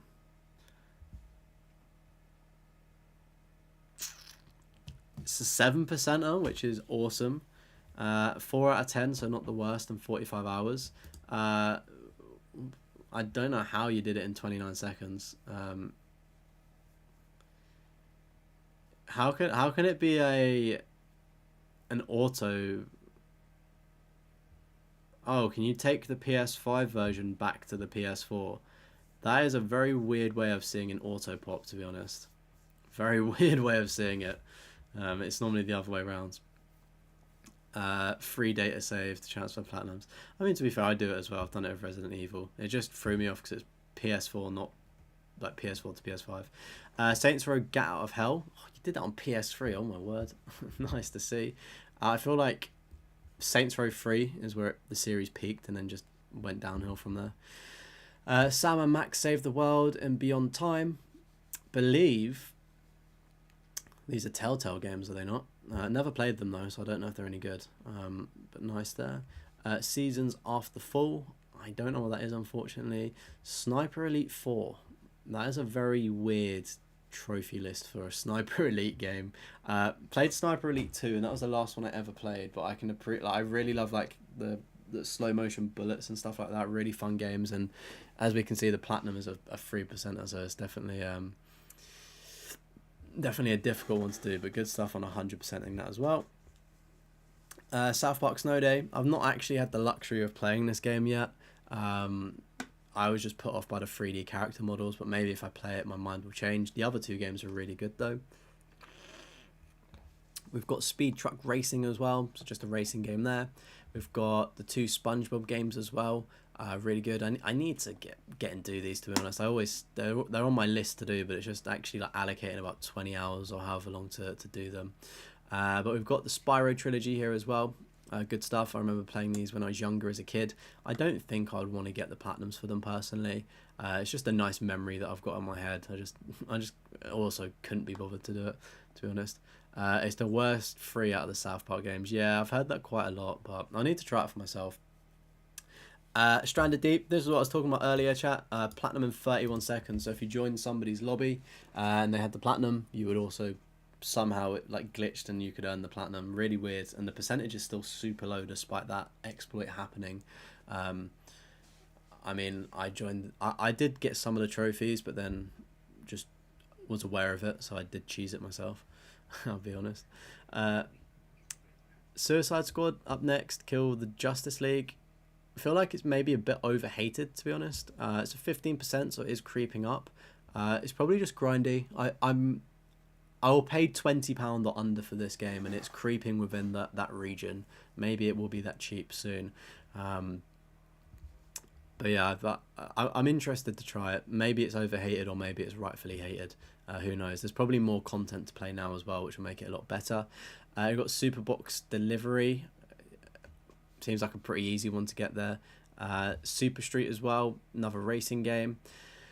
Teenage Mutant Ninja Turtles, the Cowabunga collection, is that maybe? Not too sure, but seems like a fairly quick platinum to maybe get and straightforward. That's cool.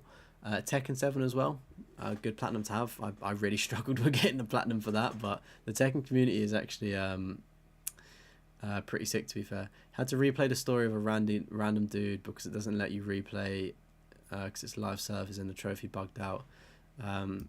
What for Stranded Deep.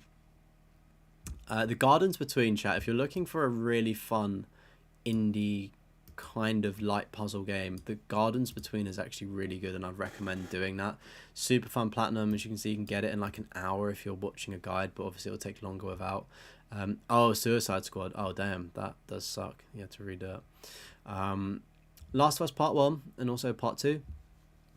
Awesome to see. I will be part of the club soon, hopefully, and then I'll probably play Part 2 subsequently as well. You got the Light in the Darkness here. Again, really good game, but like quite a real game. Obviously based on real life events, which is like obviously very sad. But it is a really good game, sort of like with the history of it as well. Just going into it, like I feel like they've done it really well. Didn't realise there was a PS4 and PS5 version though. Next up we've got The Walking Dead, the original Telltale game, and the New Frontier, and also the final season. And I can see you've got Destinies as well. I love The Walking Dead, one of my favourite shows. Did fall off a bit, but it came back strong to finish.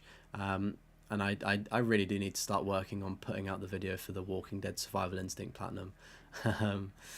Because yeah, the video should have been out by now. But it is what it is. Yeah, Light in the Darkness is a really sad game. Like, as sad as it is though, it is a really good game at the same time. I definitely recommend people play it. Do a grounded permadeath playthrough for those optional 100% trophies for Part 2.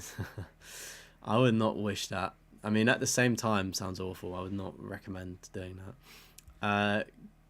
Ghost Recon Breakpoint. You've done Rainbow Six Siege as well. Nice. I know there's a really difficult trophy, like getting 5 flawless wins or something. I dabbled in a bit of Siege. I would actually like to go back and have somebody carry me to get the platinum, but it is what it is. Trackmania, nice. 0.74, awesome. We've got Uncharted: The Lost Legacy. Any reason why you've played the last game in the series and not... Have you played the others, just not got the platinums? Because the others are really good. Double stack on Unpacking. Nice. Again, nice little chilled out game. Watch Dogs, really fun game. I think the series peaked there. And then... then died. But the first Watch Dogs was super fun. And then we've got We Were Here Expeditions, Double Stack. I think this is a co-op game. I've actually got one of the versions of this as well. RWC Generations, I think that's maybe a racing game, could be wrong. We've got Wreckfest as well, again, pretty fun game, reminds me of the Burnt Out Paradise games, where you just destroy cars back in the day. And then we've got Wukong as well. So just going through the milestones then. Watch Dogs 2 is actually decent. I tried playing Watch Dogs 2 and I played the intro and just thought it was shit, so turned it off. Unfortunately. Maybe it gets better. But the first platinum you got was 5 years ago, so being on the account for a long time, was Rocket League. 10th platinum was Monster Energy, Supercross. 20th platinum, FIFA 22. 30th platinum, My Name is Mayo. 40th platinum, Call of Duty Modern Warfare 2, is that? Yep. 50th platinum was A Way Out, nice little milestone. Seasons After the Fall was your 75th platinum. Your fastest platinum was Rogue Company. Your 100th platinum was Dead by Daylight, really good milestone there. Suicide Squad was your 125th, and then your latest platinum was The Last of Us Part 2. And just to look at some of the rarest trophies there, of course, FIFA and F1 are going to be up there as well. So that was Neil's trophy list, and level 446 and 140 platinums in total, with an 85 completion rate, which is really impressive. Chat, can we get some W's in the chat? Get some W's in the chat, please. Of course, if you do want your trophy list reviewed, make sure to join the Discord in the pinned comment and also in the description, and send your PSN profiles over there. But that was a really good list. A lot of good games on there as well. Some tough games as well, so I like that. It was very different as well. Right, I do need to speed up a little bit because I do be taking my time just a little bit. You never got the Unpacked Platinum because it got removed from PS Plus before you go. Oh no, oh, that's such a shame. I need to go back to Watch Dogs. You're grinding that one random hard Impossible Online one. Yeah, there's actually people in my Discord. I don't know if they've got it, but there was people in the Discord working to do the online trophies at one point. I don't know how they got on though with it, and if they're still doing it. Ooh. All right, next we have got Prowl_Heal. If you're in the chat, say hello if you want to. If not, you can comment if you're watching this back. But level 320 with 56 platinums and 40 completed games of 78 completion rate. Let's get into this. Starting off really fucking strong. Oh my word, this is actually amazing. Alan Wake, again, I know what goes into that one. Fair play on getting that one. Assassin's Creed Brotherhood, Assassin's Creed 2, Assassin's Creed 3, Black Flag, Liberation, Revelations, Rogue, Syndicate, Unity.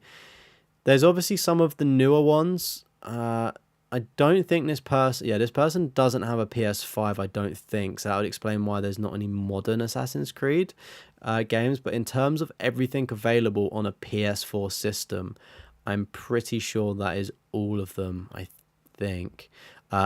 Very, very impressive having all of those Assassin's Creed there. Yeah, well, a bit speechless to be fair. It would be really cool to see like the other games from like PS5 as well on here eventually, maybe if they would work towards that. Big Assassin's Creed fan. Myself, I'm working on Black Flag. It's taking a long time for the multiplayer, but I also deleted my save file. So I also need to replay the story to 100% it again, which isn't the worst thing because I recall it being quite a good game. Assassin's Creed 2 and Brotherhood, like back on PlayStation 3, were really good. I did start Assassin's Creed 2 on PS4, but it was just a bit janky. It was like Far Cry 3. I just wasn't enjoying it, and I thought I'm just gonna let my good memories sit on my PS3. I was like, not going to be worth the hell that I'm going to put in. But I didn't realize that in terms of getting the platinum for Brotherhood, I didn't realize it was longer than 2. Like, for some reason, I just thought, I always assumed that Assassin's Creed Brotherhood was a DLC. Of course, growing up, I've realized that it's actually like a full game, not just DLC. But yeah, and Assassin's Creed 3, I know I've been going on about intros, long intros and boring intros quite a lot, but when I played Assassin's Creed 3, I was a kid. I loved Assassin's Creed games, so I just like stuck through it. I think if I played Assassin's Creed now without knowing how good it gets, I'd probably switch off because it is quite a slow start. But that great game as well, to be fair. Again, Black Flag is good. Liberation, I've not played that one. Revelations, probably the worst one out of the sort of Ezio trilogy. Just a bit boring, to be honest. Rogue as well, I've not played that one, but again, good stuff. Syndicate was quite fun. Gets a bit overhated in a way, really fun game. And Unity was quite good as well. Online Watch Dogs trophies are possible. You just got AFK for a few days, then everything online. Yeah. If you're in the Discord, Pokeplays, maybe there's some people still going for the for the trophies, so maybe they could help you out to speed it up. You need to start Assassin's Creed eventually. Yeah, they are like, if you've not got Ubisoft fatigue, like, they are really good games. Like, they are a guilty pleasure. I do love them. Last of Us 2, Alan Wake, and Astrobot are your current priorities. Yeah, to be fair, those are some good games as well. Astrobot is really fun. Rogue's Theme is goated as well. I've not actually heard Rogue's Theme. But next up, we've got Arkham Asylum, Arkham City, and also Arkham Knight. Nice. What I don't understand is Arkham Knight is deemed easier, but it's percentage by, like, it's got a lower platinum rarity. I mean, fantastic games, the Batman games. Rumors of them potentially making a new one, which would be awesome for next gen. Would really love that. But yeah, good games. I would never go for the platinums though, unfortunately. It's not even the combat challenges that put me off. It's like the 500 Riddler trophies that you need to collect. When I played it the first time round, I was like staring at a vent, just like wherever they would be hiding, I'd be like, yeah, fuck this. I don't even know how to get to that. Like, I didn't even, like, I wasn't trophy hunting either, so I wouldn't watch a guide. But it's just one of those things where it's like, it's just so long. to me anyway, it seems so long. Used to sit on the main menu of Rogue, just listen to the song, hairs on the neck. Jeez. Arkham Knight is so much harder than I thought. Yeah, this is what I thought. People said that Asylum's easier, City gets harder, and then Knight is the hardest. I don't know because I've not done it, but that's what PlayStation recommends. Next up, we've got Bouncy Bullets. I always see this one. It looks really fun. Just a quick platinum there. We've got Bully as well. Classic game that I don't think I've played it properly in any capacity. Maybe an actual remake would be better instead of playing a bit of a janky remaster as well. But I'm sure if you're like a really big fan of Bully, it would be good fun to jump in. Next up, we've got Carrion. It looks like a horror game. I'm not quite sure what that one is. We've got Dead Island Definitive Edition. Awesome, 6%, 5 out of 10. Really, really fun game. I think we can all agree that it definitely peaked with the first Dead Island game. Riptide was good, but it was just more of the same. But yeah, OG Dead Island, like back in the day, that was like a different level of like horror in a way, which was so sick. You're just realising how many games you need to go back to. You might just spin the wheel after you finish The Last of Us 2. Yeah, do you know what I did earlier, chat? I was... I don't think you'd be able to see it because it was on my floor, but essentially I had like a bag just of like games where I've been like going back and stuff.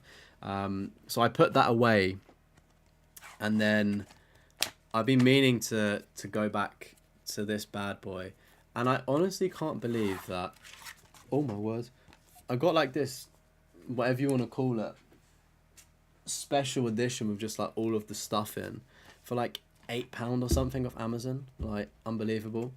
I did play it back when it released, and then just refunded it because it was glitchy, and I've not really been back to it properly since, just because I like know the story.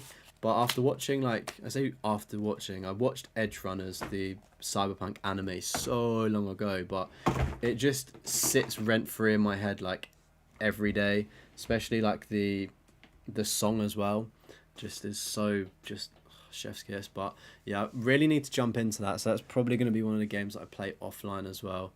I don't know why I was talking about, there's probably a reason why I just brought that up, but oh no, that was it, talking about games going back to, because yeah, I did Skyrim. I went back to Skyrim the other month, probably about 2 months ago now, maybe a month and a half, and I cleaned that platinum up after like 10 years or something.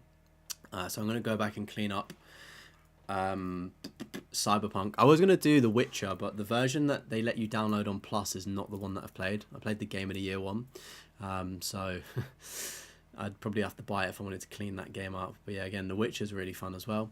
Next up, we've got Dragon Ball Z Kakarot. Fantastic game. If you love Dragon Ball Z, I would definitely recommend doing this one. A little bit long, but it is a super easy platinum to get. Really, really fun. And as well, it's the weird case where DLC isn't listed on the trophy list, which is an interesting take. You don't think you could ever get into Cyberpunk and you wouldn't pay for it to try? I think is it not like you can get trials on PlayStation Plus, so you could always like try it out there. It is generally like now it's a really good game. Like it was bad at launch, but it wasn't like so bad, to be fair, because I played it on PS5. I think it was worse for like PS4, but it just looks so good now. And as well, like playing it on PC is probably the optimal way to do it because it just looks unbelievable. Yeah, my PSN is Deathroff is just the just my username. Next up, we've got Dying Light. Wow, this is a dying art because you do not see Dying Light often, nor do you see Dying Light 2. Very difficult or platinum to get, and also a very low percentage. Really, really fun games. The Dying Light. What do you call two games? It's not a trilogy. It's a, I don't know what the word is, but Dying Light, yeah, fantastic game. The first one's really good. The second one's still pretty good. The only problem with the second one, it's probably just a bit too long, and the platinum as well is like a lot more difficult, I think, as well. But really fun games if you've not played them. Kind of like filled the gap of not having Dead Island 2 for so long. They did fix a lot of the problems, and I need to play the DLC, but it always is sitting at full price, so it must be really good if it's never like going down cheap. But I think I'll probably play the DLC for that at some point. You got PS5 trophy for Cyberpunk. Only got like 80 to 90 on the PS4 version because it was buggy, right? I see. The word for 2 is duology. Yeah, I'm just not going to say that word because it doesn't really sound right, to be honest. It doesn't really like roll off the tongue like trilogy does. eFootball PES 2020. I didn't realise this had a platinum. I always say it when I see it. 5% awesome. Far Cry Primal, nice. One of the 2 Far Cries that I've not played actually. FIFA 17, nice one. Frustratingly, the reason why I'm locked out of this platinum is because the server's closed, and it's not out of a fault of my own. I need to equip a running style for a free kick or penalty on pro clubs. I thought that you would be able to customize your person because while it's an online mode which has since shut, I thought you'd be able to customize your pro. Unfortunately, you can't customize your pro to add the style, like the running style on, and I'm really surprised that I never unlocked that from playing it because I've got the other club's trophies, I'm pretty sure. So yeah, bit of a shame that I'm locked out of it because I'm literally 2 trophies away, but it is what it is. Next up, we've got Foxyland 1 and also 2. Very fun looking games there, very easy platinums as well. God of War and also God of War 3 Remastered. I'm not really into the God of War series, but I can appreciate that they are good games. We've got GTA 5 as well. Awesome. Almost done all of the DLC there. I know the Doomsday heists are an absolute nightmare for trophies. Is 17 the one with score on the ground trophy? Yeah, that is the other trophy I need, is score on the ground and equip a running style. I just assumed that trophy would be easy to do if you know how to do it, unless it's like just luck based. I don't know. But I didn't want to start trying to get it because then it would like bump it up to the top of my list and it can stay down in the bottom of the unplatinumed games. Next up, we've got GTA San Andreas as well. Awesome. Gravity Duck, again, a very quick game as well. Shout out to a duck. Hogwarts Legacy, only 15% of people have done this. It's Hogwarts Legacy is kind of like Assassin's Creed Mirage. Like, it's fundamentally like a good game, but the storyline just sucks. I couldn't tell you what happens in the Hogwarts Legacy story. In terms of like the world that they had, like it's a really fun game and a really good game. There is a bit too much in terms of collectibles, which is a downside of the platinum. As somebody that's done it myself, it is like a real big grind. But I think as well, like the biggest critique is just the forgettable story, to be honest. It almost feels like they fumbled the bag a bit, but it's a good game at the same time. Like, it's made really well. It's just a shame that it's not very engaging. Next up, we've got Infamous First Light and Second Son. Again, this is what I was talking about earlier, saying that if Spider-Man, Insomniac are going to release another Spider-Man game or DLC, I think they're going to do a Venom one, which is just a little, I say little, it's still about 20 hours to platinum, but just a sort of side game as well. Great games. Always see it when I see it. Anybody from Sony or Sucker Punch watching this, please port over or remake the original games from PS3 to next gen, and while you're there, make a new Infamous, please and thank you. Next up, Lego Batman 3. I didn't realise that game had DLC, that is bizarre. And then the Harry Potter collections, Lego Marvel Avengers, and also Skywalker Saga. Oh wow, that's got 100 hours to do the Skywalker one. That is, yeah. I've played it, I enjoyed it, but I'm aware that a lot goes into it, so I've not done it myself. But really cool to see some Lego games on there. Your biggest gripe with Hogwarts is that they still did not make a massive game where you arrive as a first year student and go through the years. I feel like that would be too long for a game, in all honesty. Like, that just becomes a school simulator. Like, we've all been through school, and dependent on what like level of school, like 5 years is a long time. To then put that into a game is also very long in a way. I do hear it. The way that you're brought into the world is very quick, but I feel like it has to be with that. I don't know. Unless they made it more of a, overall it was a shorter game, but they would release like Hogwarts Legacy 2 and you'd be like obviously maybe a year ahead or something like that is how it'd work. We've got the Mafia trilogy. See how good that sounds, chat, instead of duology. Mafia 1, 2 and 3, awesome stuff there. Didn't realise Mafia 3 was as easy as that.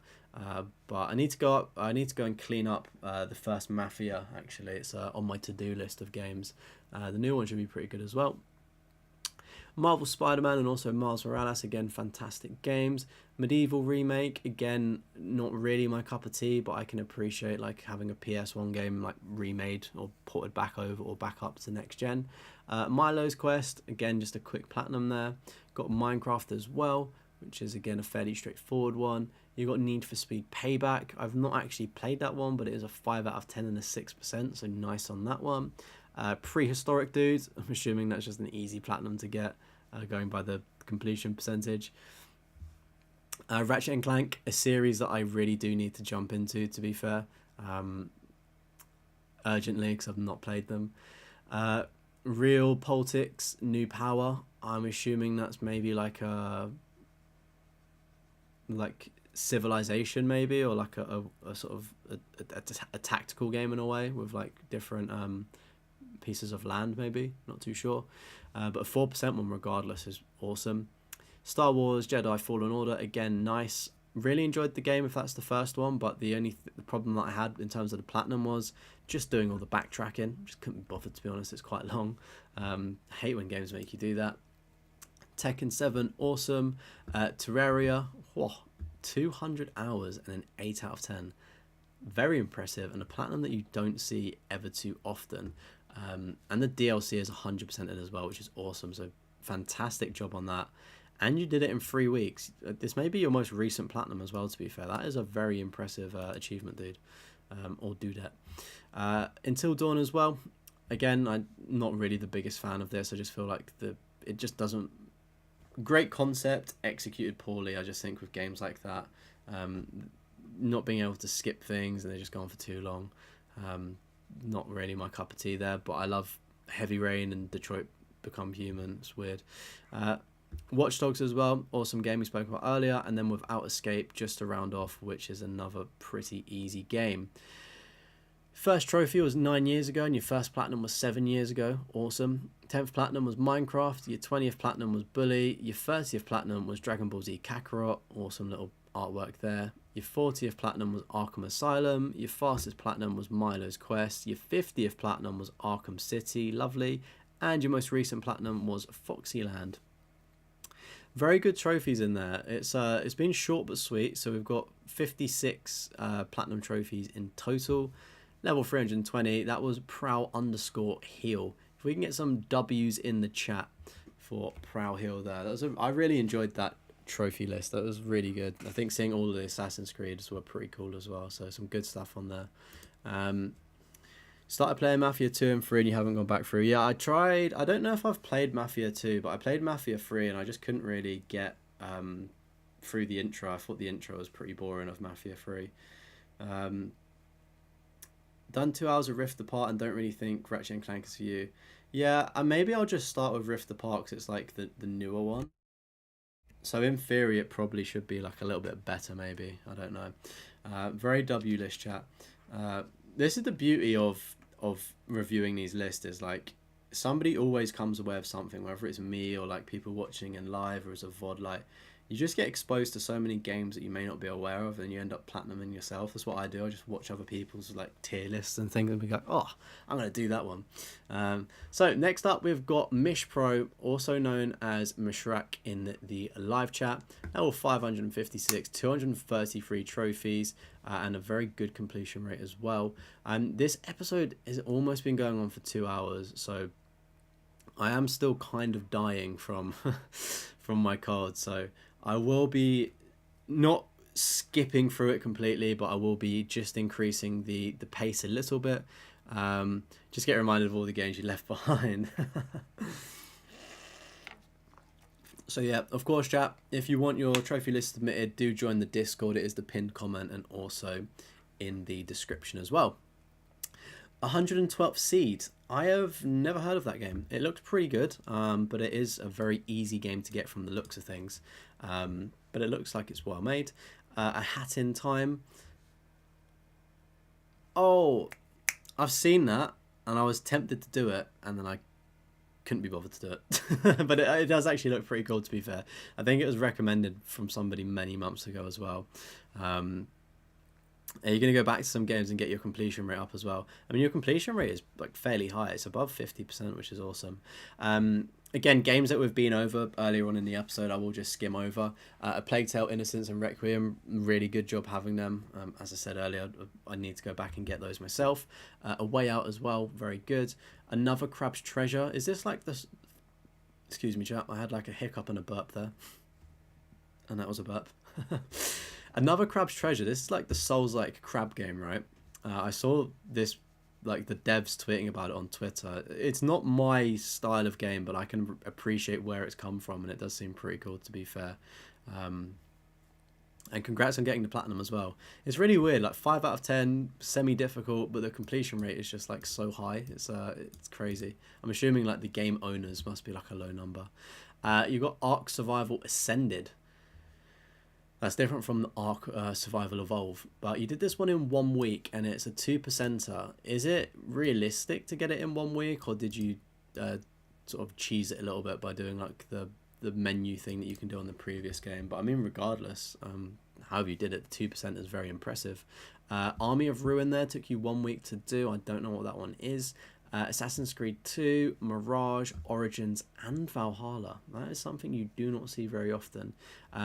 And as well, Assassin's Creed 2 was on the PS3, so I've got like, I think maybe 70% of Assassin's Creed 2 myself. I'm thinking that because I do still have my PS3 out, I'll probably just boot up my old save file and clean up the platinum on my PS3 and do it that way. So it shouldn't be too difficult, I don't think, as well. Said earlier, Mirage was just very, very forgettable. Origins, probably my favourite in most recent times, to be honest. And then Valhalla as well, fair play. I really did like Valhalla. I do have to say the collectibles are the only thing that's really stopping me from getting the platinum.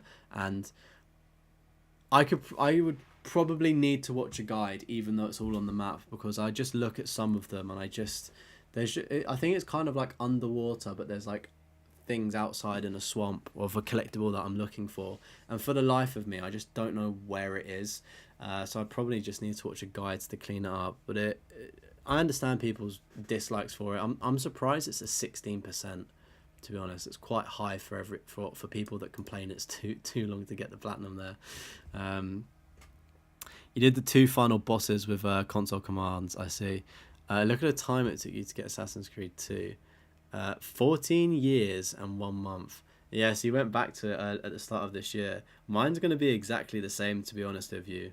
Mine's going to probably say about 14 years as well, to be honest, which will be quite fun to do that.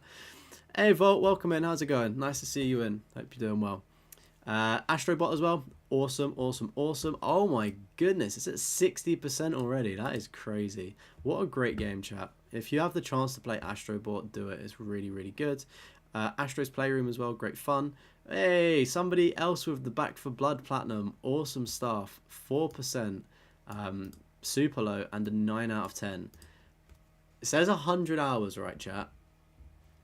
I think that the trophy guide is very outdated for Back for Blood, and let me tell you why.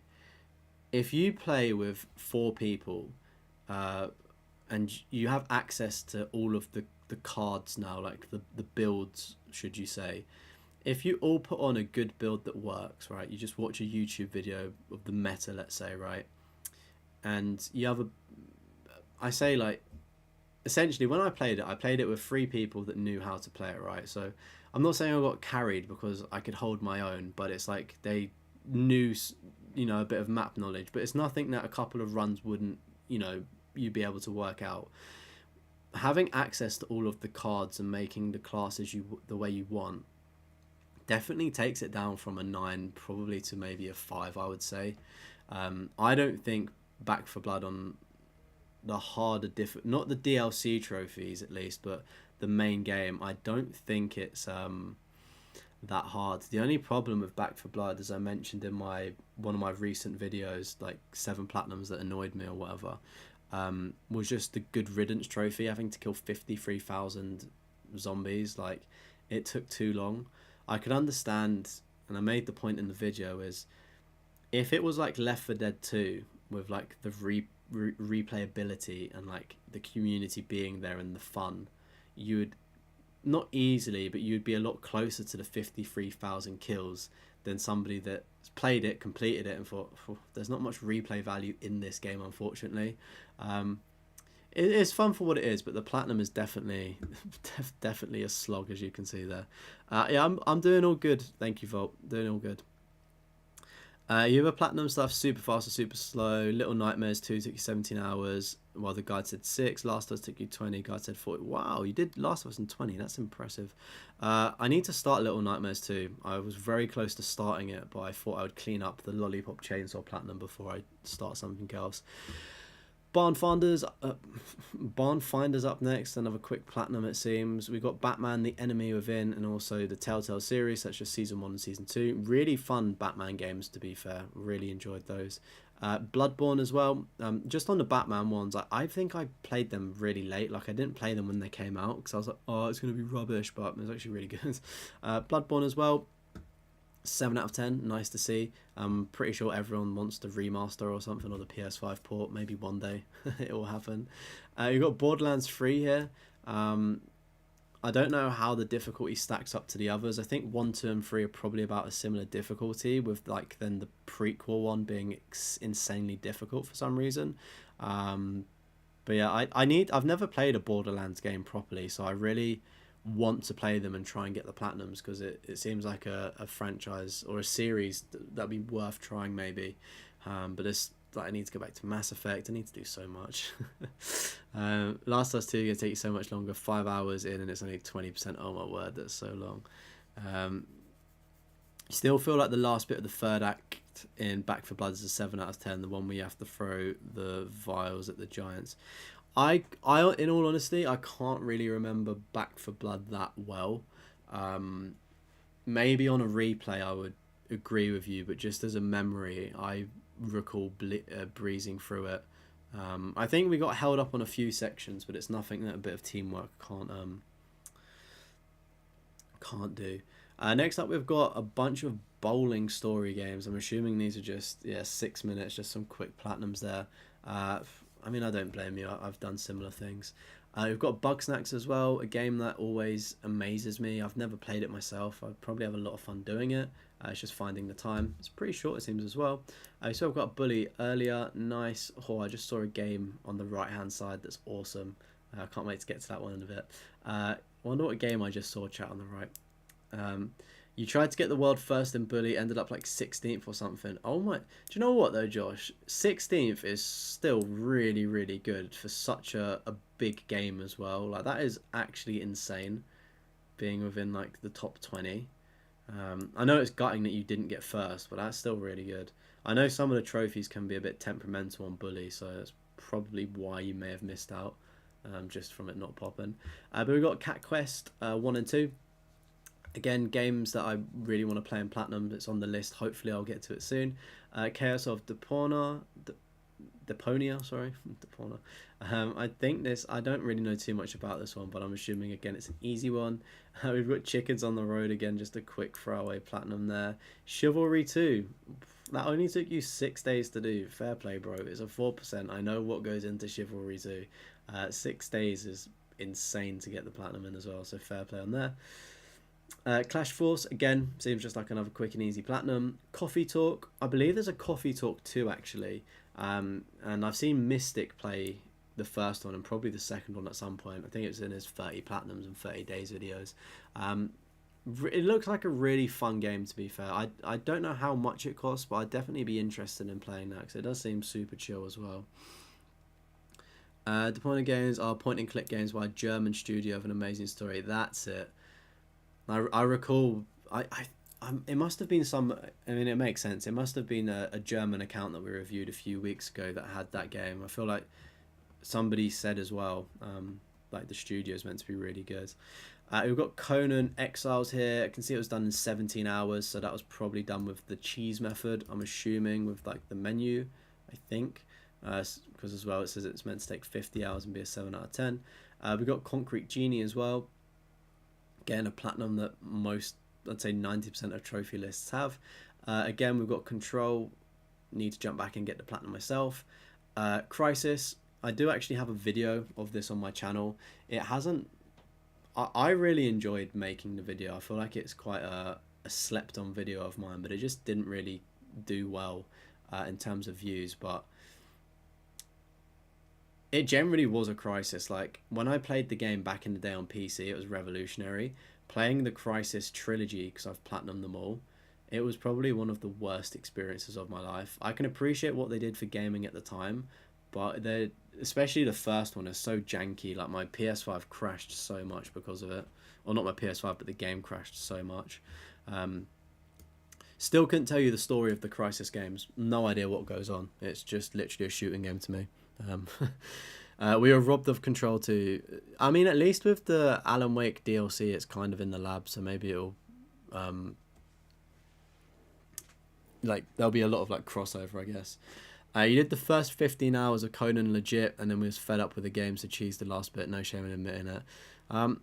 I mean, you say you cheesed the last bit, you still cheesed probably over half of it, going by the 50-hour time reckon that it recommends. To be fair, I cheese trophies all the time. To be fair, I hold my hands up if there's a way to get a trophy easier, and I can't do it, or if I'm fed up, I would do the same thing. To be fair. Apparently Control 2 is still in production, or meant to be in production. Yeah, I mean, hopefully. I don't really know what they do, but hopefully they're cooking up something because the fans would love it. You teleported everywhere to get the things in Conan. Okay, I see. So you probably did the harder stuff, legit. Days of the Tentacle, game that always interests me there. DC's Justice League. That is a interesting one. I've never seen that Platinum before. Dead Island 2. Spoke about this one earlier. Fun game, Platinum stinks and the ending was awful, so yeah, just on that one. Deathloop, tried to play it, couldn't get into it. I think I played a couple of hours. It was just a bit too complex for my tiny peanut brain, to be honest, of all of the jumping back and forth. It felt like I was playing Tenant in a way. Too much for my brain to handle. Next up, we've got Deliver Us the Moon. Really fun game. You can do it a lot quicker than 8 hours if you speed run it. It's definitely recommended you take your time because it is good. I need to go and do Deliver Us to Mars, I think is the newer one. If it's anything like the first, it'll be just as good, which is super cool. I got Demon Souls as well. Awesome stuff. Better person than me because I do not do well with Souls-like. I'm too scared to play Elden Ring. I've only done maybe like the first 5%, not even that. Like, I'm really still at the start. Done a couple of bosses and got carried. Deponia again. So this is the game from the German studio, I believe. Oh, hello. We've got Diablo 3 and also Diablo 4. Ooh, I know what goes into these games, and I always say it. And we've not shouted my uncle out for a very long time on stream, but I remember as a kid watching him play Diablo 2. And the Diablo 2 like remake that they've done is actually really cool. He was like, you can play it in the original way, or you can play it in the like remastered way, and it's so cool just seeing the difference. Very difficult games, very grindy games as well. So really cool to see those platinums, and also shout out to my uncle. Disney classic games, Aladdin and Lion King. That's such a bizarre bundle, Aladdin and the Lion King being put together. You're working on Diablo 2, but it's going to take a lot. Oh yeah, I bet. Disney Infinity 3.0. Tired chat. 4%er, which is awesome, but I had no idea. What even is this game? Is this like one of the Skylander games where like you put down like the hang on a second, pause. Where you put down, it's like the toys on the base, and you put them in and it like scans them in. Is that Disney Infinity? Toys for Life. Yes, that's the one. Skylanders. Very interesting concept. I understand why it didn't take off. I feel like they executed it poorly, and like it was very expensive, but it was a very cool idea, to be fair. And it's cool you got the platinum as well. Dodgeball Academia up next as well. A very interesting game. I have the platinum for this myself. Interesting one. Would I recommend it? Probably not, because I found it quite boring, but it's an interesting idea. Donut County, again, a very simple game. I had a lot of fun with this one. Didn't know what to expect, and it was really fun and really easy to get. And this is the game that I was smiling at earlier that I saw on the right hand side, the Dragon Ball Z Budokai HD Collection. You did this back in 2014, which is sick. It's nice to know there's a fellow Dragon Ball Z fan in the chat as well. I hope you're hyped up for Sparkling Zero coming out next week as well, because I know I am. But yeah, I went and got the platinum for this during lockdown, so I brought it from a secondhand shop, CEX, for about I believe it was maybe between £30 to £50. So it was quite expensive back then for a PS3 game. No idea how much it fetches now. Maybe a good amount, but yeah, I really struggled on getting the first game, like the Budokai 1. I struggled on like the hardest difficulty in like the world tournament. That found that really difficult, and then Budokai 3 is obviously just so much easier. And as well, I think what threw me off a little bit was that the voice acting was it wasn't dubbed. It was all in Japanese, so I was like really thrown off by it a little bit, because I was just expecting it to be more of Budokai 3. But of course it's the first one, so it wasn't technically as advanced yet. Super Heights, let's go. I think I'm going to do a members only stream for Sparkling Zero when it comes out, and just chill with everybody. You and CX know you on a first time basis with the amount of times you're there. That's pretty sick. I don't really go into mine too often, to be fair. I've popped in like more recently now that I'm like back doing YouTube and like trophy hunting. Maybe one day they'll recognize me. That's the dream. Biggest mistake with Disney Infinity is that you couldn't use any of the character in the mission on the worlds. Okay, I see. I didn't expect Asian ladies to be Goku. It's not even that, because like obviously the voice actors for all of, or actresses for like all of Dragon Ball Z, like does she do Frieza? Is it? I don't know who was in the cast for the game, but like Frieza's done by a lady as well, right? And she's like really good. I think she may have passed away sadly as well. It's more so like I was expecting one to play like 3 did. I think that was what got me, and it was like as well, like the fighting on it felt like a bit stiff on Budokai 1. Like it was a lot like grittier and like harder to play. So I just like was really thrown off by that as well.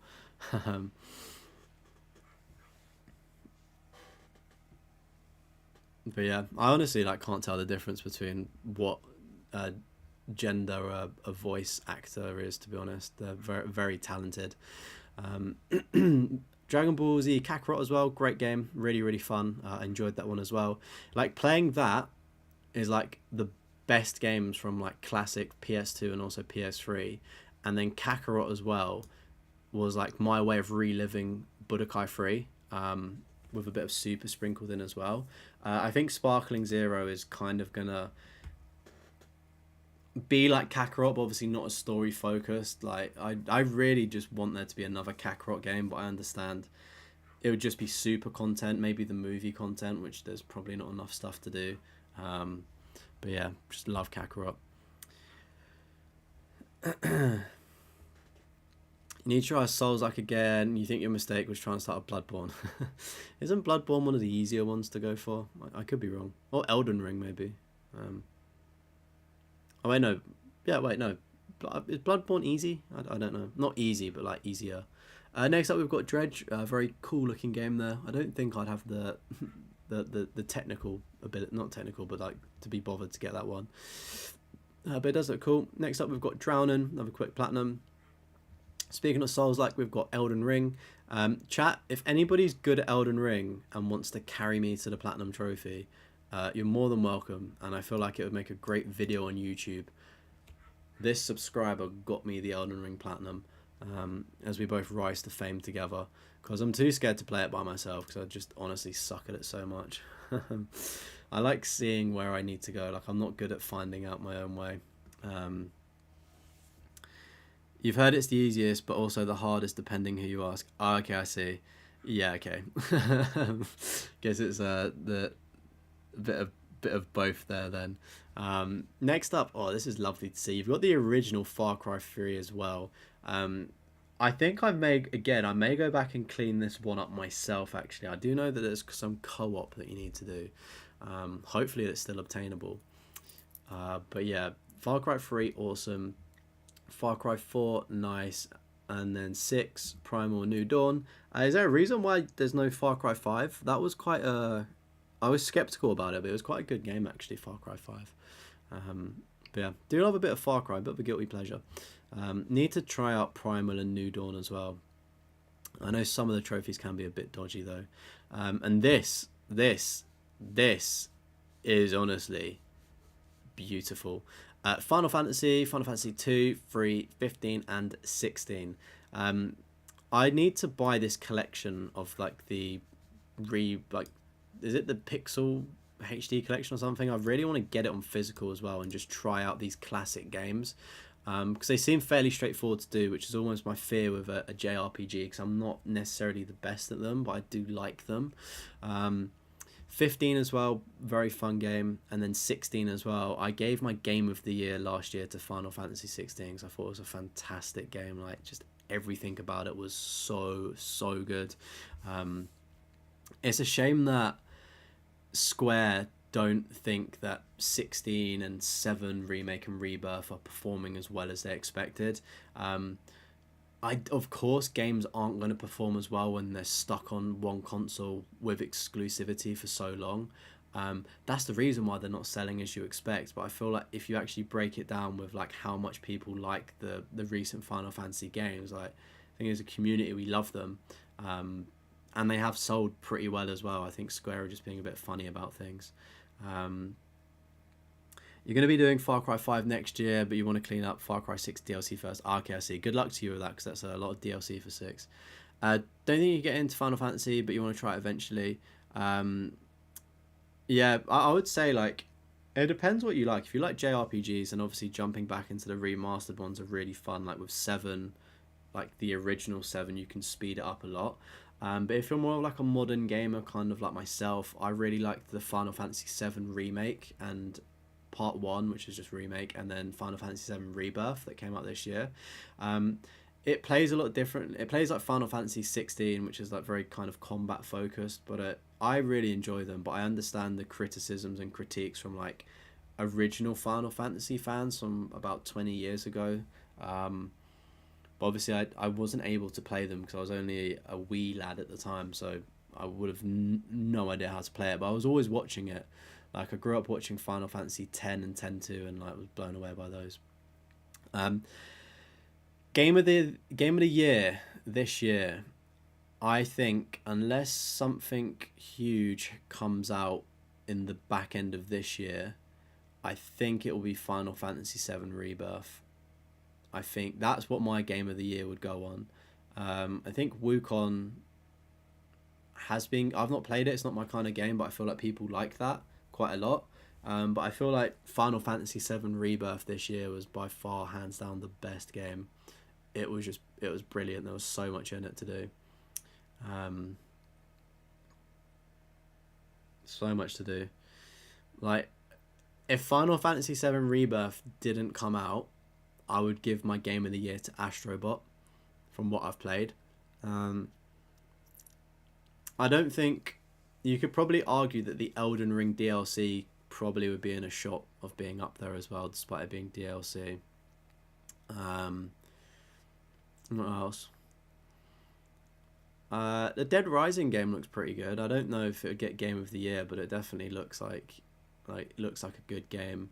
I'm sure there's some other games, like maybe Silent Hill 2, if that reviews well. I don't know. It's not really my cup of tea. It doesn't look the greatest. We've got Forspoken as well. Overhated game according to chat. 50 hours though, is quite a long time. Fright's Tense took you 20 minutes to do. I think that's just a quick horror game. Full Throttle as well, very quick game there as well. Funny Truck, again a quick one. Game of Thrones Telltale really could have done something with this, and they didn't. Like, I don't understand how it's one of the worst Telltale games when they had such a good kind of like IP. Really strange. It definitely would need a season 2. Like, it kind of was at the fault of the show, where it's like a little bit slow to start. It's the only thing about that. Your favorite Final Fantasy is 15. Yeah, Final Fantasy 15 is a good one, to be fair. Next year's game of the year should be Legends. Is that Zelda? Legends ZA. Ghost of Yotei, and hopefully Silksong. I think Ghost of Yotei will be good, but I wouldn't be convinced that it would be game of the year good. I just feel like I feel like too much time has passed from the original, right? I feel like that's part of an issue.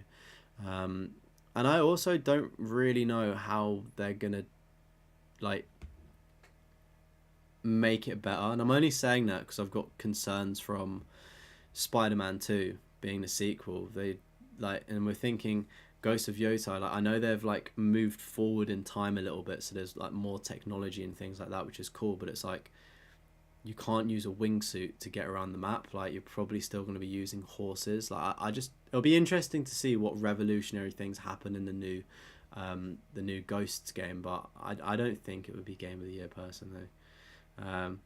Hey Greybush, you're back on a lunch break. Welcome. Welcome back. It's Pokemon releases early next year. Oh, is that the massive Pokemon game that's meant to be happening? Maybe then, maybe.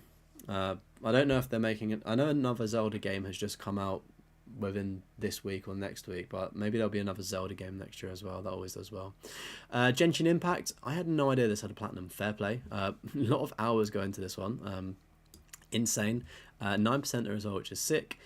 Get to the top, again, just a quick platinum there. They also look like genitalia, those boxes that you look like you jump up on at a glance. Anyway, Ghost of Tsushima up next. Again, I like the game, right? But I just thought the platinum journey for Ghost of Tsushima was a bit too long, maybe. Just pretty meh, a bit repetitive. Like, I feel like it gets... it's a good game, but I feel like it's overly praised. Which is a weird thing to say, but I feel like it's overhyped to an extent. Like, it's good, but I don't think it's like that good. Hades 2 is anything like Hades 1. It could be game of the year. Yeah, I've heard a lot of people do like Hades. Pokemon have been slacking in recent years, but I thought Pokemon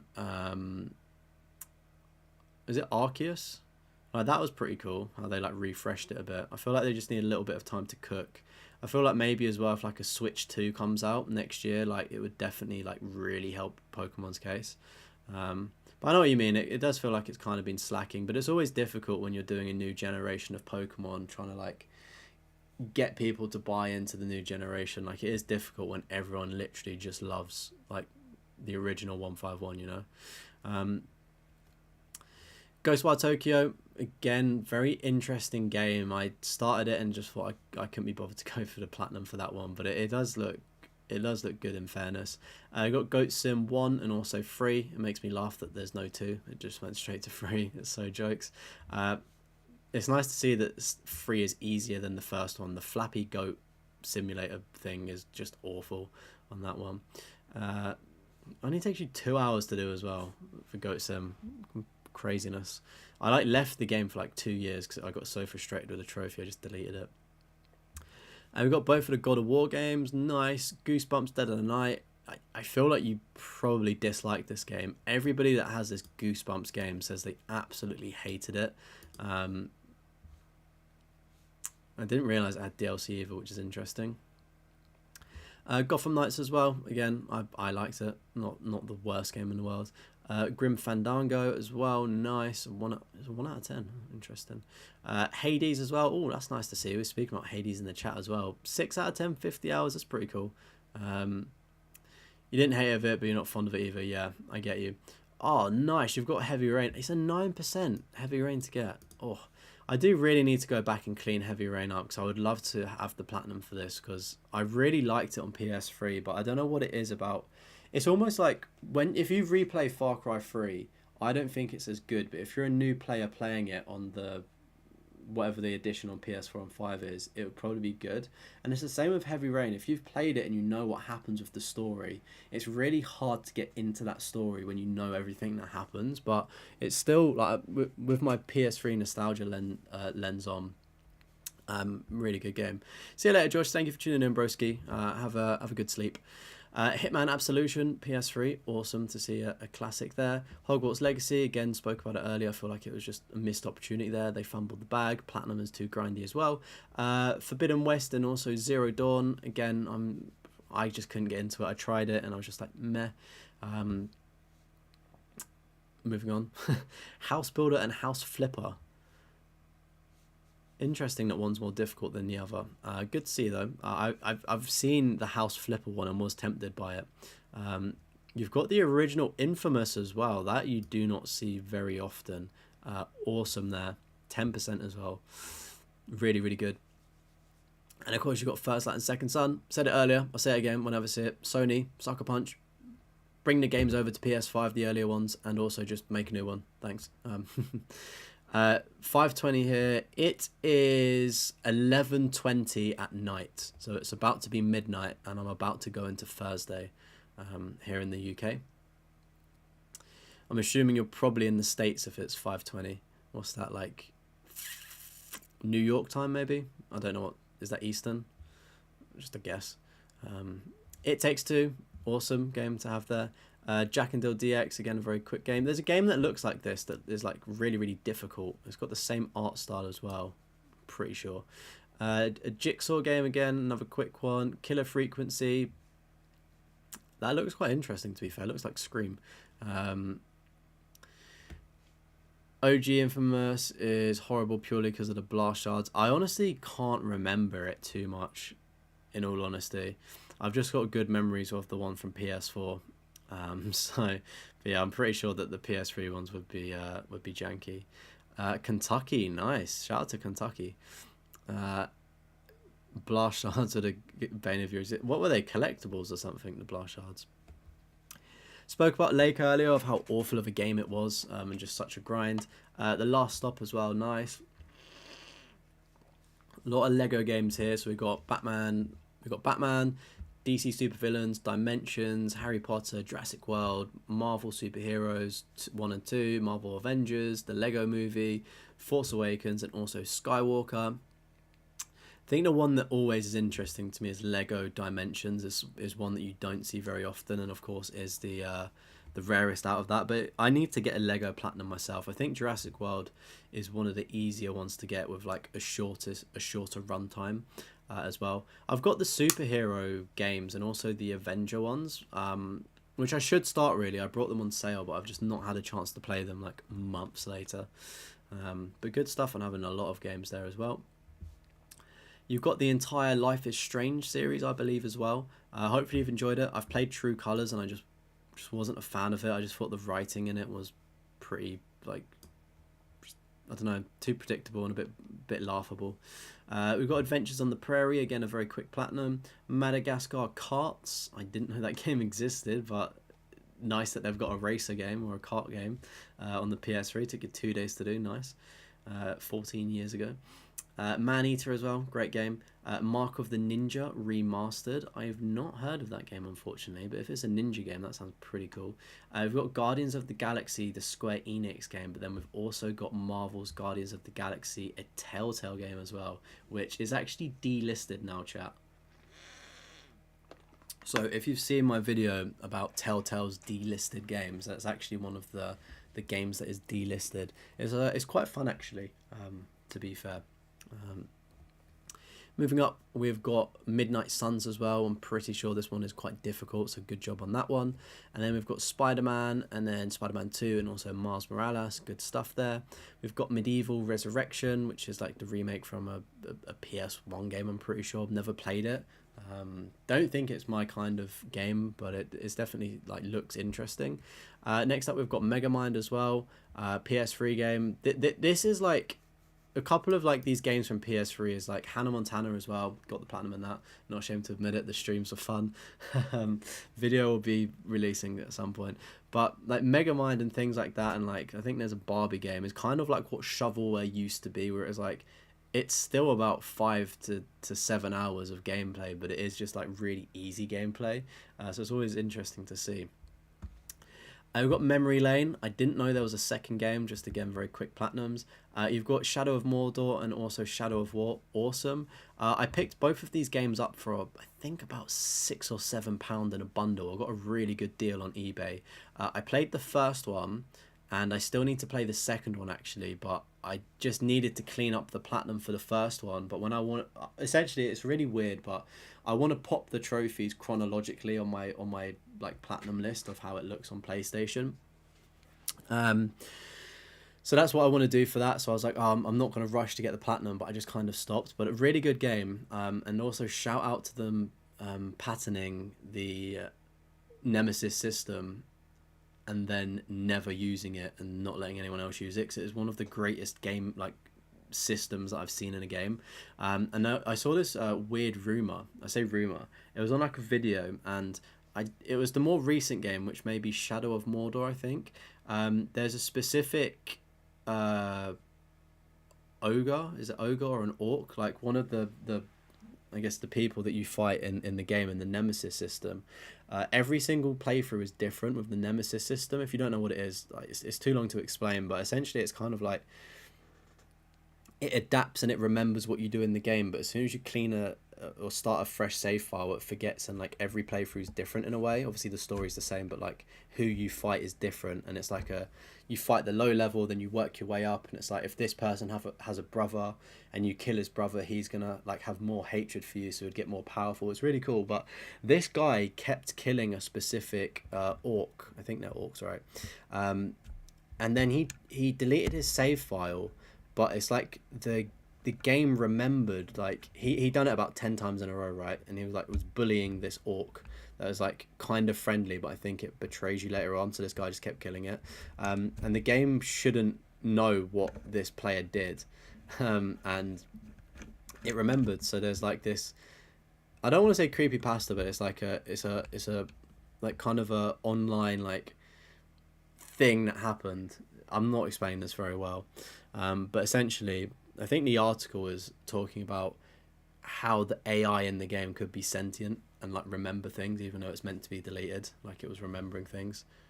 But interesting. Evil AI, yes, exactly. You don't want to mess with AI. Whenever I use ChatGPT, I always say thank you. You can never be too polite to AI and the robots. Minecraft Dungeons, you don't see that one very often. Awesome. I don't know what goes into it. There's so many Minecraft games nowadays as well. You're honestly going to make a massive list of all the games you need to go back to and force yourself to focus on one. Do you know what, though? It's like, as long as you're having fun, I'd say, don't like force yourself to go back and play games. Like, just do stuff that like hopefully you'll enjoy.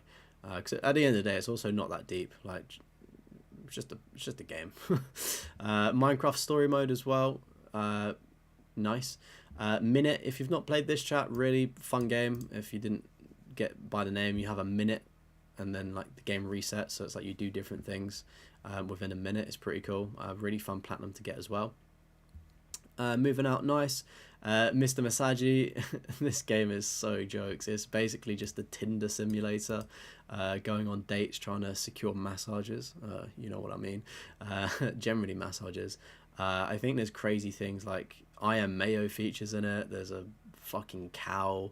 There's loads of crazy stuff. I don't advocate for shovelware games, but as you can see, it does take some time to get the platinum. And it's quite a fun one, to be fair, if you had to do any. Murdered Soul Suspect, not played it. I feel like it is bad, but I'd be interested to try it for myself. My Friend Peppa Pig, solid game, really like that one. I had a lot of fun playing that myself. Very chill platinum. You got the My Name is Mayo trilogy with a double stack on the Vita as well.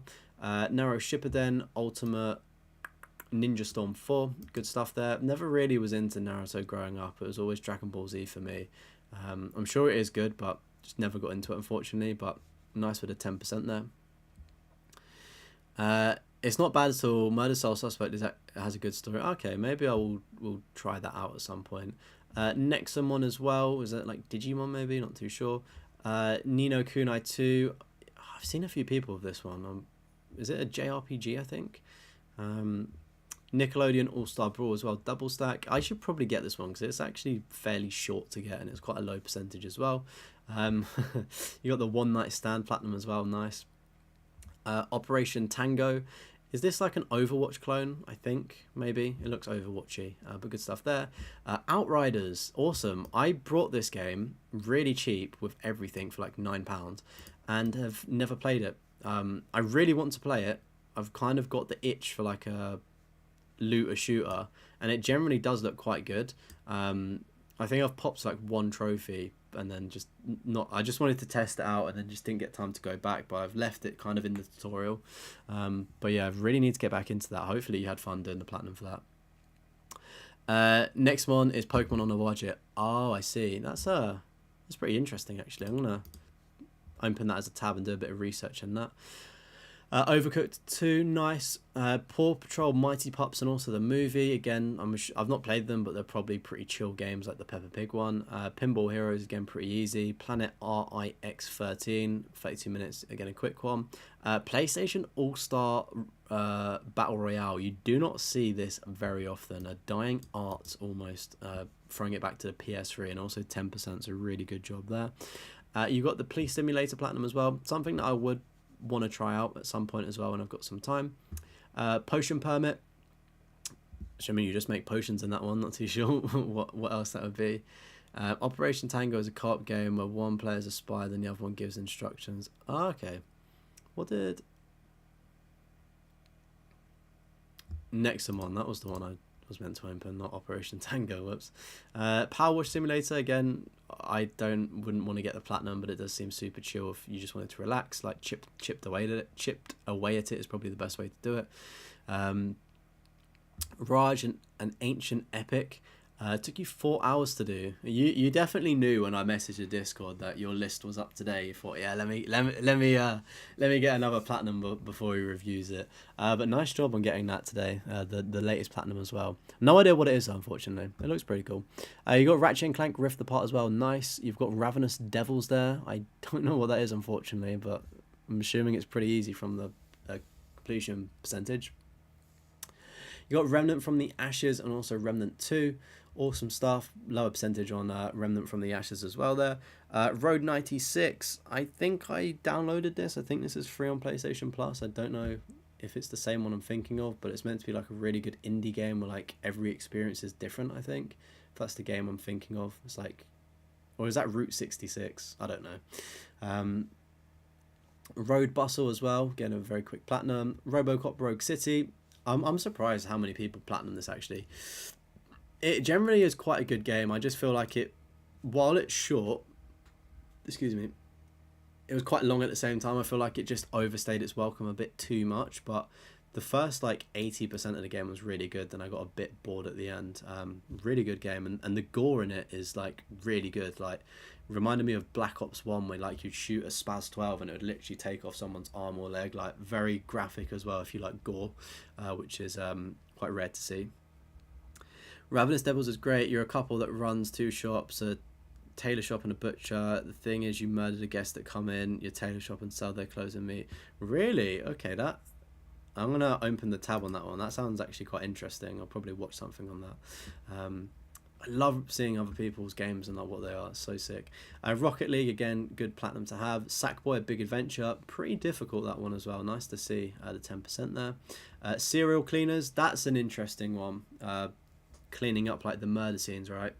I think there might be a second one. Very cool game, nonetheless as well. You got Shenmue as well. That isn't, and Shenmue 2, aren't these games from like Nintendo 64 or something? Like I feel like I've seen some content on them. They're meant to be really good, like really old games as well. But that's cool to see. We've got Sly 2 and 3. Again, I've never played them, unfortunately. I don't think they'll really be my kind of games, but it's like a PlayStation mascot. They are, yeah, I thought they were old games as well. We've got Slide Into the DMs, which took you 23 seconds to do. Sonic Frontiers, nice. That does look like a fun Sonic game, to be fair. I'm not the biggest Sonic fan. I kind of liked Shadow as a kid, but that was the extent. And like I played some of the Sonic games, but I never was good at them and would always die on like the green land, like the first levels. South Park: The Fractured Butthole always gets me. Great game. I need to go back and do the Stick of Truth, but I do have the Fractured Butthole myself as well. Spectre Woods, again, a quick platinum there for you. And then you've got 2 of the SpongeBob games as well. Awesome to see. You've got the Spyro Trilogy as well. Nice. Star Wars Episode 1 Racer. Again, just a racing game there. Pretty fun one to have as well. Spectre Woods is one of the biggest regrets on your list. You've stopped doing shovelware for a while and you hate how they are on your list. Yeah, I mean, 12 minutes, yeah. I mean, it does look very low graphics as well. You've done Fallen Order and also Jedi Survivor. Nice stuff there. As I said earlier, I'm just not a fan of the backtracking to get the collectibles. I think it's annoying. Good games, though. I've not finished the new one. I've played a couple of hours and just put it down because my EA pass ran out. Stormboy, again, that must be a quick one. Strange Brigade? Is that... I have no idea what that is. Is that a treasure game, maybe? Point and click. Stray, we've not seen this one in a while. Great game, fantastic game. If you've got the chance to play it, definitely play it. One tricky-ish trophy, but with a bit of practice, you'll get it. Super Dreadnought DX, again, a very quick platinums there. Tales from the Borderlands as well. No, I never liked Borderlands, right? And then I played that game and I was like, oh, maybe I would actually enjoy them. Like I thought it was quite a good game, to be fair. Tekken 6, awesome, 11%, and Tekken 7. Are you going to go for Tekken 8 at all? Or not too fussed about it? Terminator Salvation. I did this one earlier this year, maybe around the similar time, maybe in May. Did it for the first time, and I wasn't actually expecting it to be third person or however it played. I just was not expecting it at all. Co-op shooter treasure collect game, really fun, free friends. Oh, okay, see. You'll go for Tekken 8 once it's cheaper. Yeah, I'm gonna do the same with Tekken 8. I reckon it will come onto Plus at some point, so I'm just waiting for that to happen. If not, I'll pick it up when it's really cheap.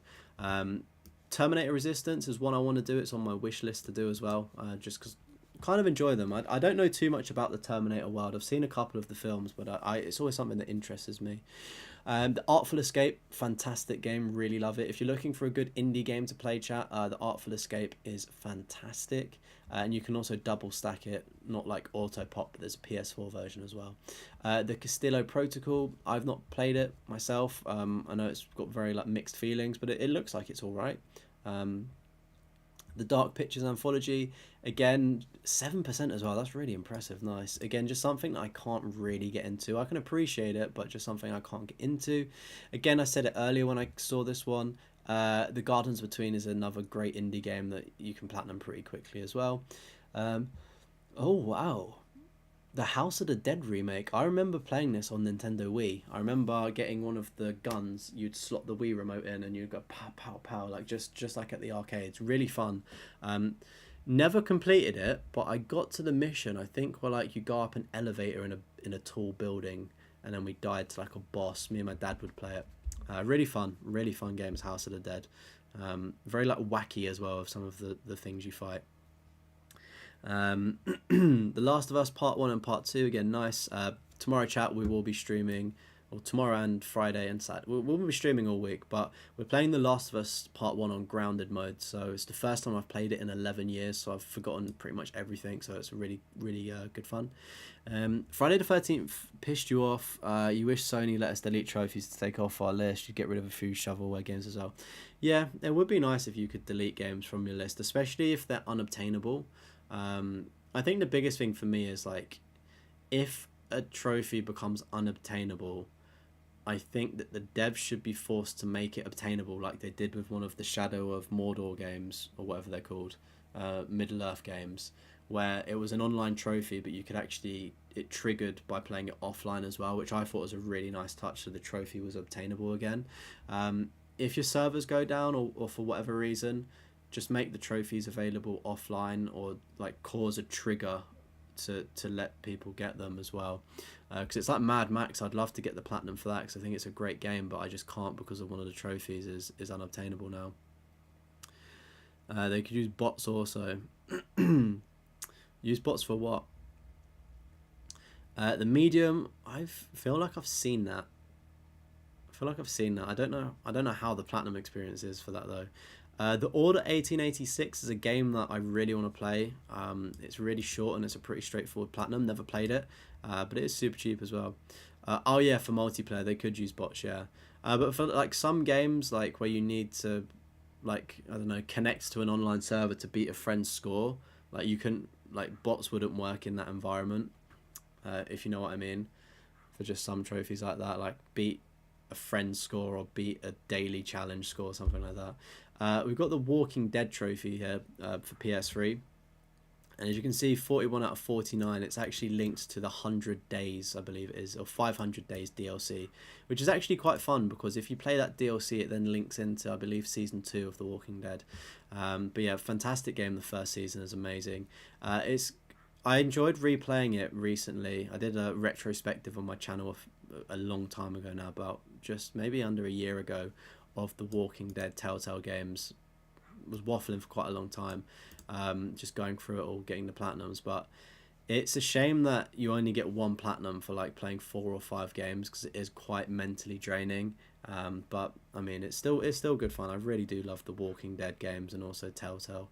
The Wolf Among Us as well is really fun as well. Would definitely recommend that. I played that for the first time earlier this year, for some content as well. You did the first Walking Dead game and wanted to do the other ones and made the mistake to get the collection. Yeah, it's a bit of a mistake doing the collection, but I don't know. It's worth it, but it's just long in terms of output of what you actually get. They could change it to beat a bot score. Yeah, true. Or they could just patch it so you just beat a score offline like they did with Middle-earth, because that's literally the same trophy. They just made it obtainable offline.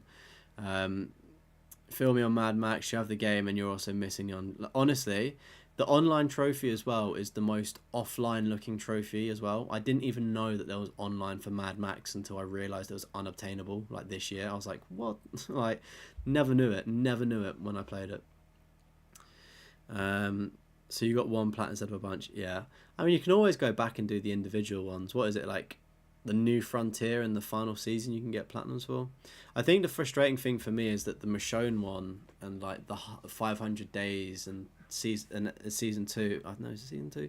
Like some of them don't have platinums, so it's like you still have to play them in order to get the platinum, and it's like when I played the Michonne one, I was like, oh, I'm actually so burnt out from this, like so burnt out.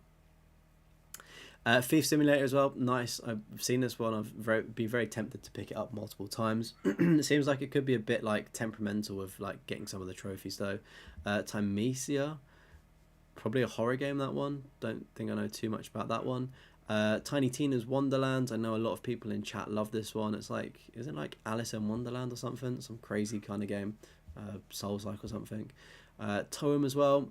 Seems like a pretty cool chilled out game as well. Tokyo Run, another quick platinum.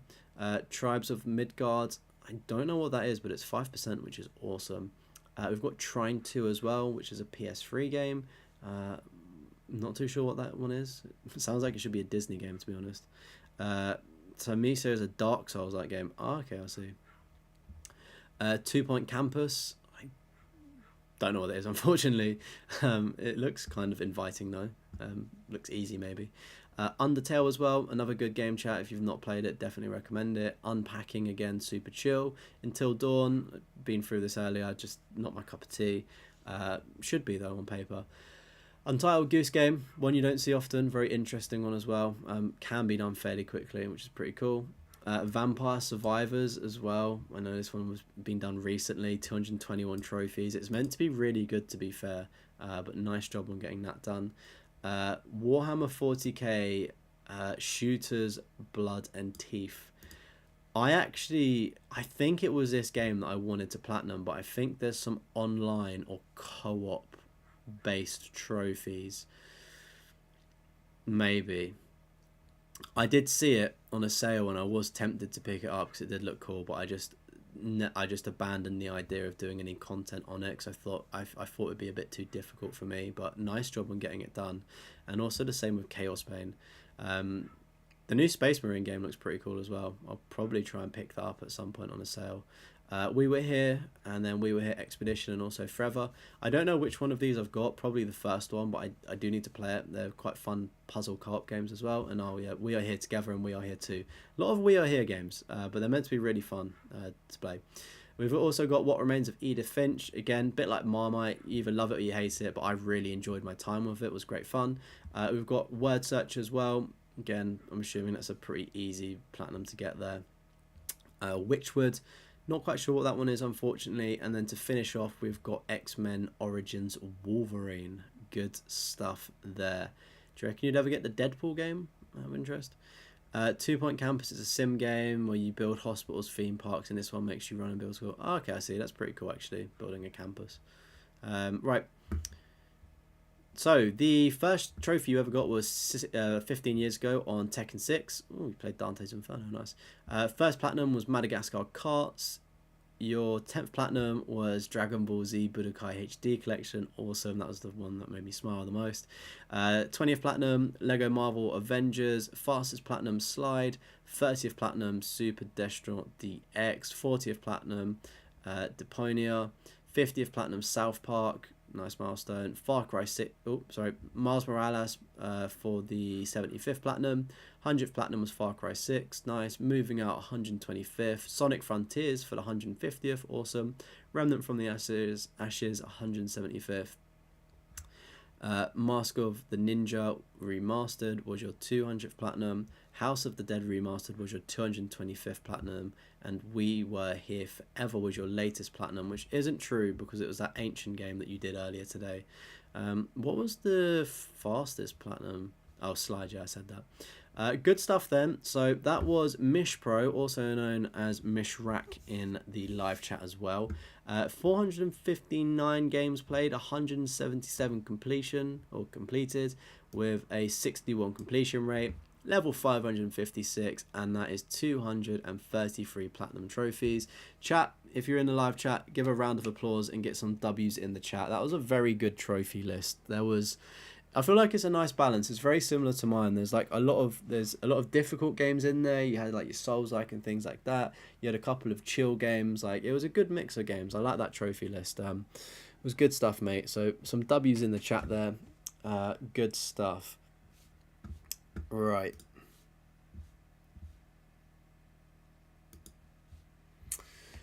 Whew. How long have we been streaming? 2 hours and 42 minutes, chat. That was an extremely long live stream. Oh my word. Good fun though. I hope everybody has enjoyed their stay with me today on this live stream. We went through 4 trophy lists today. So we did 1 Steam list and then 3 PlayStation trophy list. Of course, if you're watching as a VOD, join the Discord and there's a whole section where you can post your trophy lists. And if you're in the live chat, join the pinned comment there. That's how you submit. You just post your link and then I'll review it when I get down to your submission. Sort of I work my way down so it's as fair as possible. I'll hang around for a couple more minutes, chat, and then I'll head off because it has been an extremely long stream. Oh my words. I was like, right, I'm going to start streaming at 9 o'clock and I'll probably be wrapped up by 10 or half 10. Like, it'll be a quick stream, but it's it's gone on for a long time. But it's always fun hanging out as well. It's always good fun seeing some games, and I've added some to my tab as well. So hopefully I'll see how much they are. Maybe I'll buy some new games from it as well. Tomorrow, of course, we have got The Last of Us on grounded difficulty. So again, we'll be streaming at, I think, 8 o'clock or 9 o'clock UK time. I can't remember which one I scheduled it as, which is really bad streamer. But it's all on the stream schedules that are posted on YouTube, Discord, and Twitter as well. And while you're there, actually, I may as well just plug the Twitter. Why not? Drop me a follow on Twitter.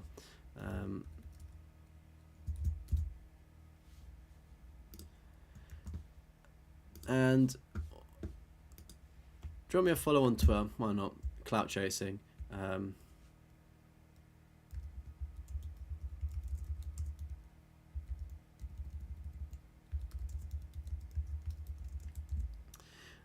And then just lastly, I just put into the live chat there.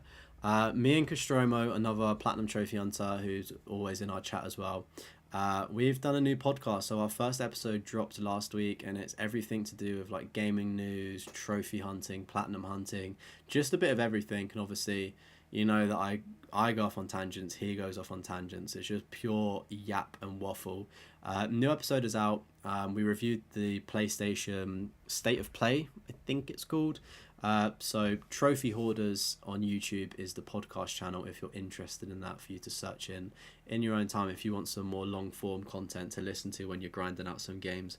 But that's been me for tonight, chat. Thank you so much everybody for tuning in, and I will see you all tomorrow. Stay safe and have a good evening or day wherever you're watching this. Bye-bye. Bye. Bye. Bye.